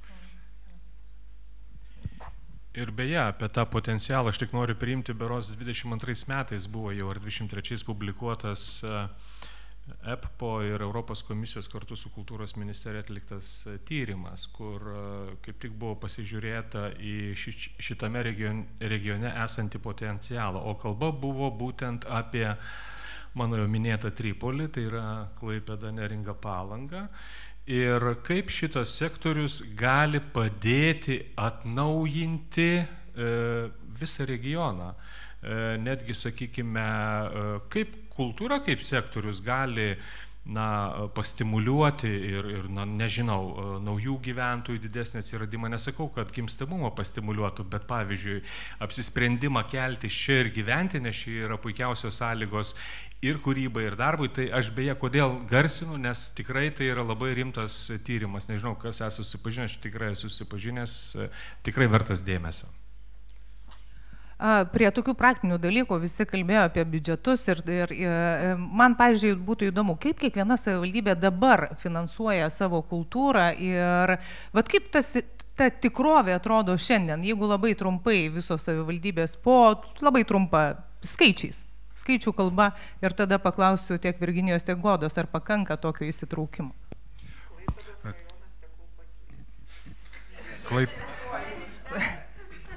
Richardas, matau, pradės, Klaipėda. Tai, tokie skaičiai, ar ne, 17 milijonų eurų per metus, tai 4% miesto biudžeto. Bet čia eina ir infrastruktūriniai dalykai. Ir mes per dalinį finansavimą, aišku, finansuojam 120 projektų, buvo šiais metais pateikta. Aš išpildysiu Vilmos norą, skaičių nesakysiu, bet pasakysiu paprastą dalyką. Prieš gerą savaitę turėjom susitikimą su Visagino, Ignalinos, Panevėžio, Utenos kultūrininkais, švietimo atstovais. Pristatinėjome rajoną ir mero patarėja, kuri buvo atsakinga už tai, pasakė paprastą dalyką. Taip, šiandien švietimas yra prioritetas, turbūt visų savivaldybių, bet labai tikime, kad greitų laikų Klaipėdos rajone prioritetas bus kultūra. Kaip visada paklodė tarp švietimo, gynybos, sveikatos apsaugos ir kultūros. Kalbant apie Palangos savivaldybę, tai galiu drąsiai pasakyti, kad kultūra yra prioritetas, vienas pagrindinių prioritetų. Skaičius irgi galbūt galim pasižiūrėti, bet maždaug apie 8% viso biudžeto yra skiriama kultūrai ir vien tik tai renginiams 1,5 milijono. Tai labai. Aš dar norėčiau paklausti, nes taip tiesiai nesakėt. Jeigu jums Palangai tektų vieniem teikti paraišką, jūs tai darytumėt? Pavežtumėt? Nu 8%, dar porą procentų. Ekspertas pasakė. Na, potencialas. Tai labai geras potencialus partneris, turtingas partneris.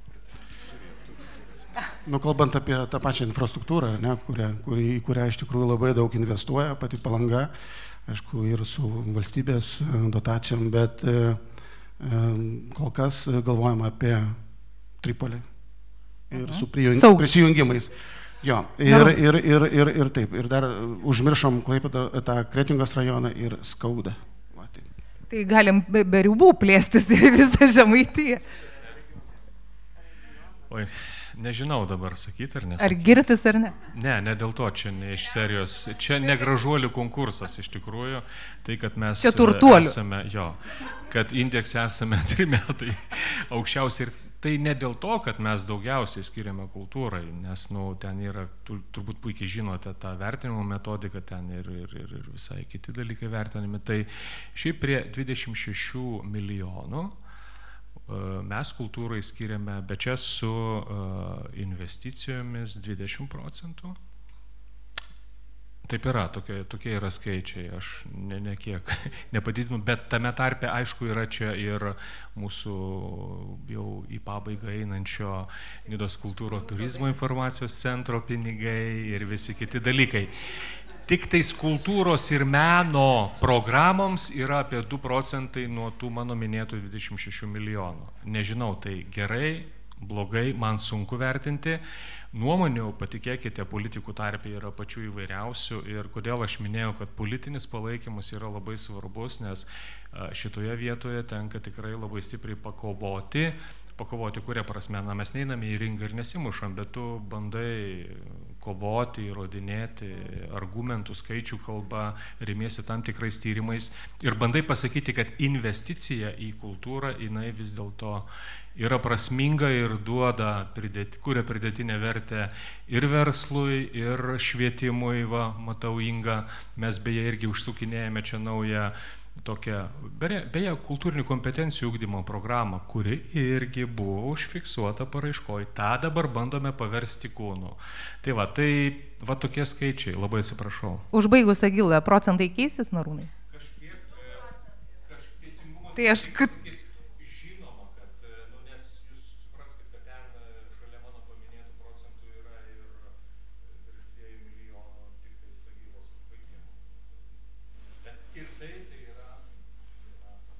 Taip, Šilutės reikalai. Aha, aš taip suprantu iš to, ką kalba, tai tie turtingieji ir turėtų paraiškas ruošti. Mums tai negresia, bet procentais kultūrai mes esam šiek tiek daugiau skiriam negu Klaipėdos miestas, kuris ką tik pasisakė, kiek skiria. Bet manau, kad požiūris į kultūrą yra pakankamai teigiamas ir sveikinu tuos, kurie ruoš paraišką. Goda, Virginija, ar panašiose situacijose, Virginija, gal jūs jūs radot situaciją panašią resursų prasme? Kaune, kai rengiam paraišką, berods iš paraiškos reiktų pasitikrinti 4,5% bendro biudžeto buvo skiriama kultūrai, bet, pavyzdžiui, tose lentelėse, kai savivaldybių indeksai, tai Kaunas kažkur būna apie apačią, bet galbūt nežinau, kodėl taip yra.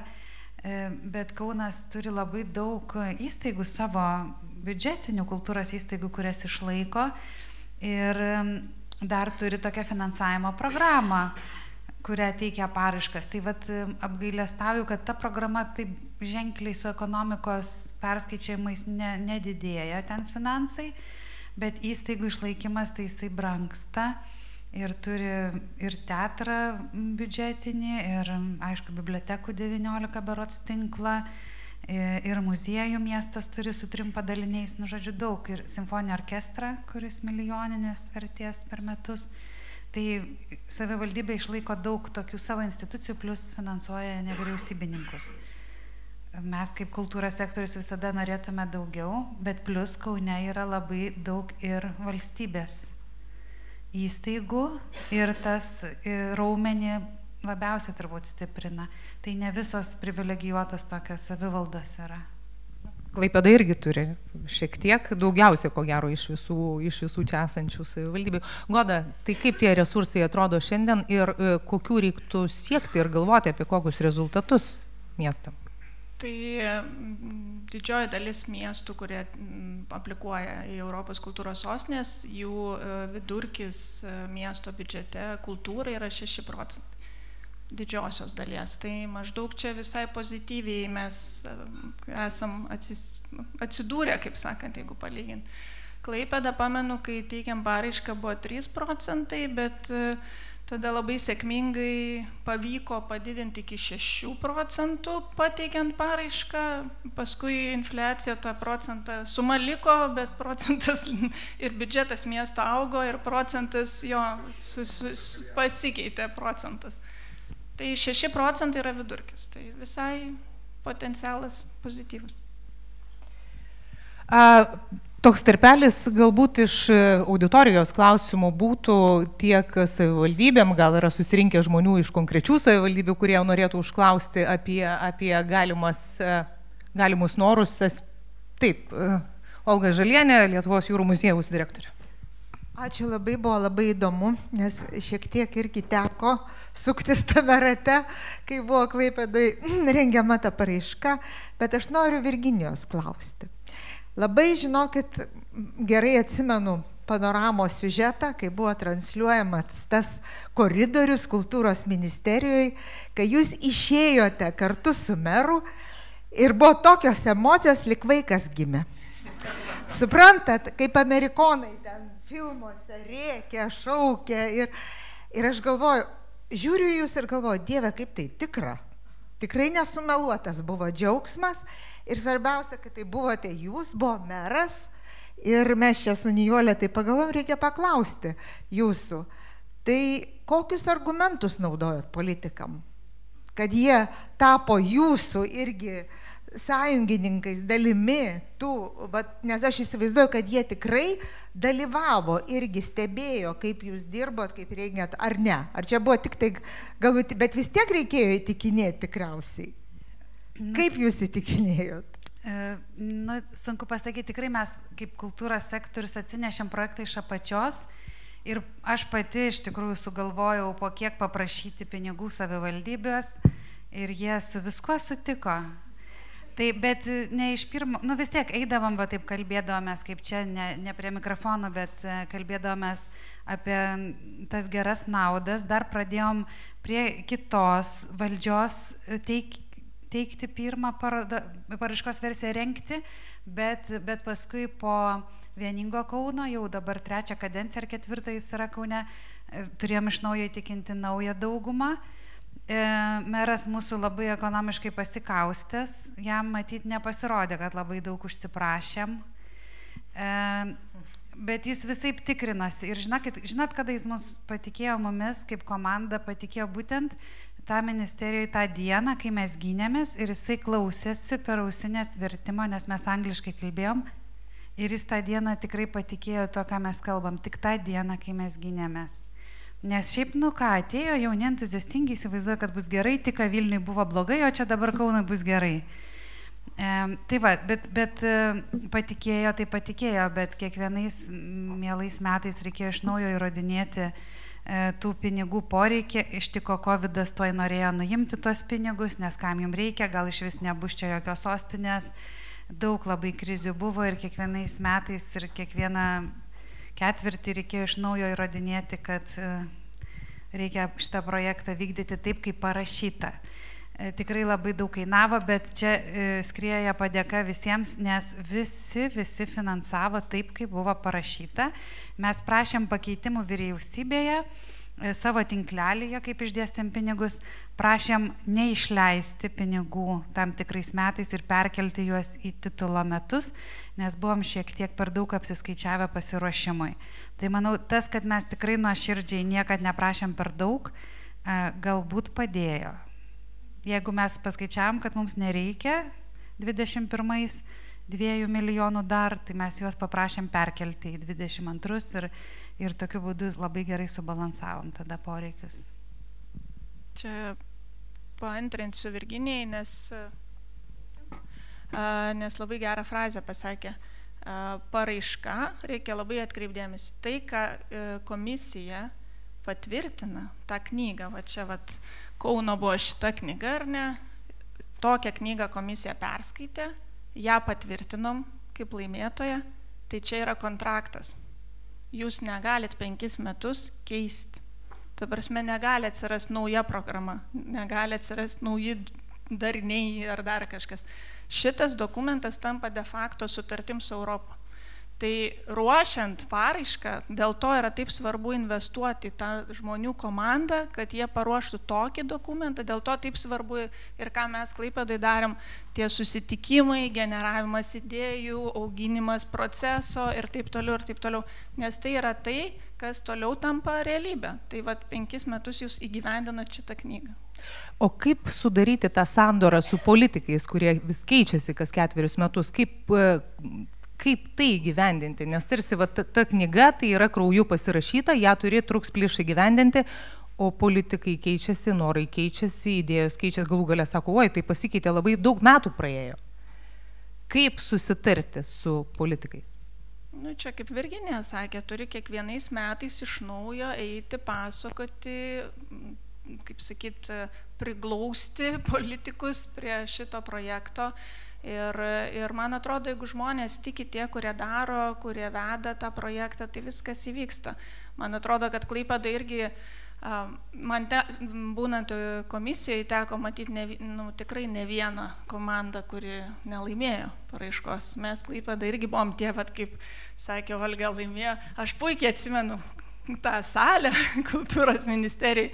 Šitoj pusėje sėdėjo Kaunas, šitoj pusėje Klaipėda ir komisijos vadovas ar kas ten pranešė, kad Kaunas laimėjo ir staiga šita pusė šoka ir klykia, o mes visi taip nuleidę galvas.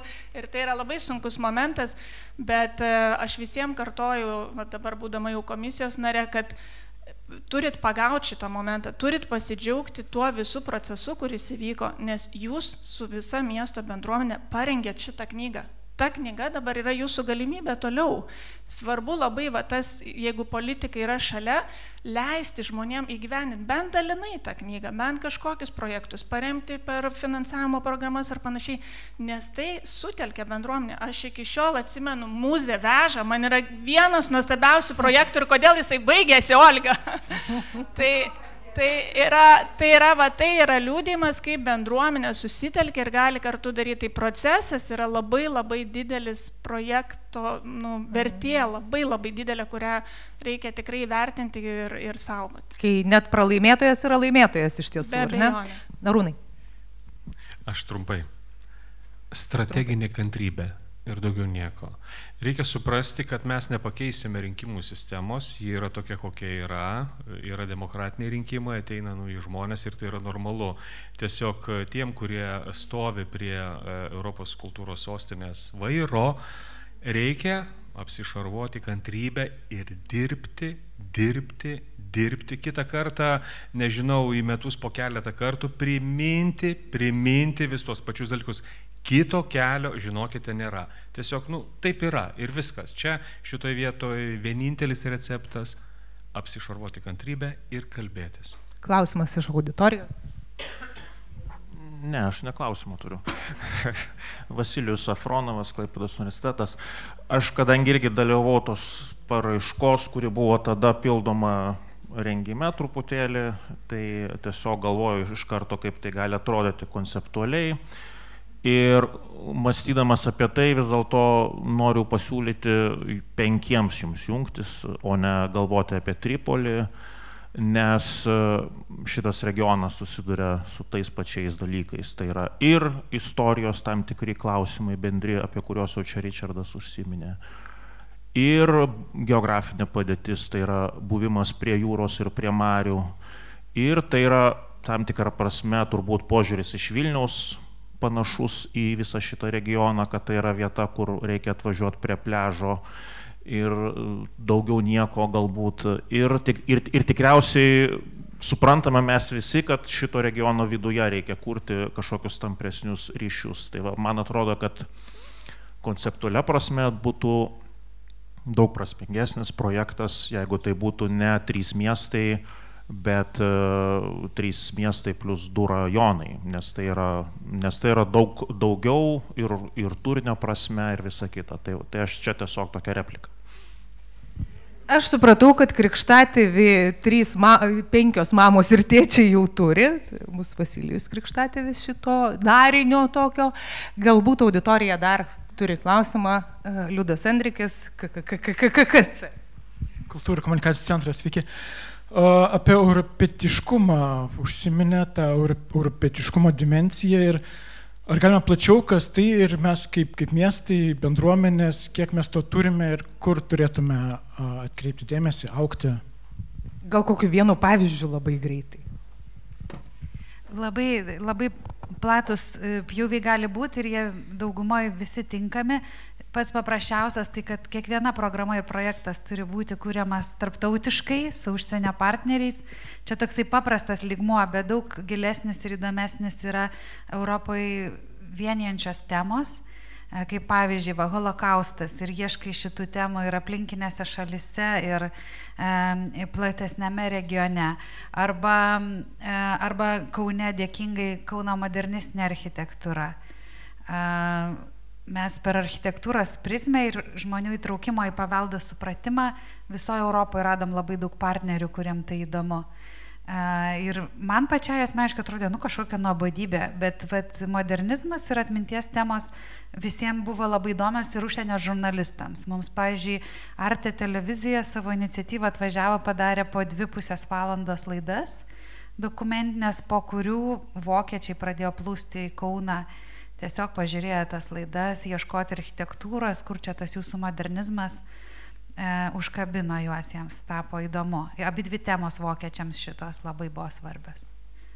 Tai bendrų temų ieškojimas Europą. Tai dabar aišku ir geopolitika šita, ir empatija, kuri mums atrodo stiprybė, kai kam atrodo silpnybė. Demokratinės vertybės, manau, ateinantį 10-metį dominuos šitose procesuose.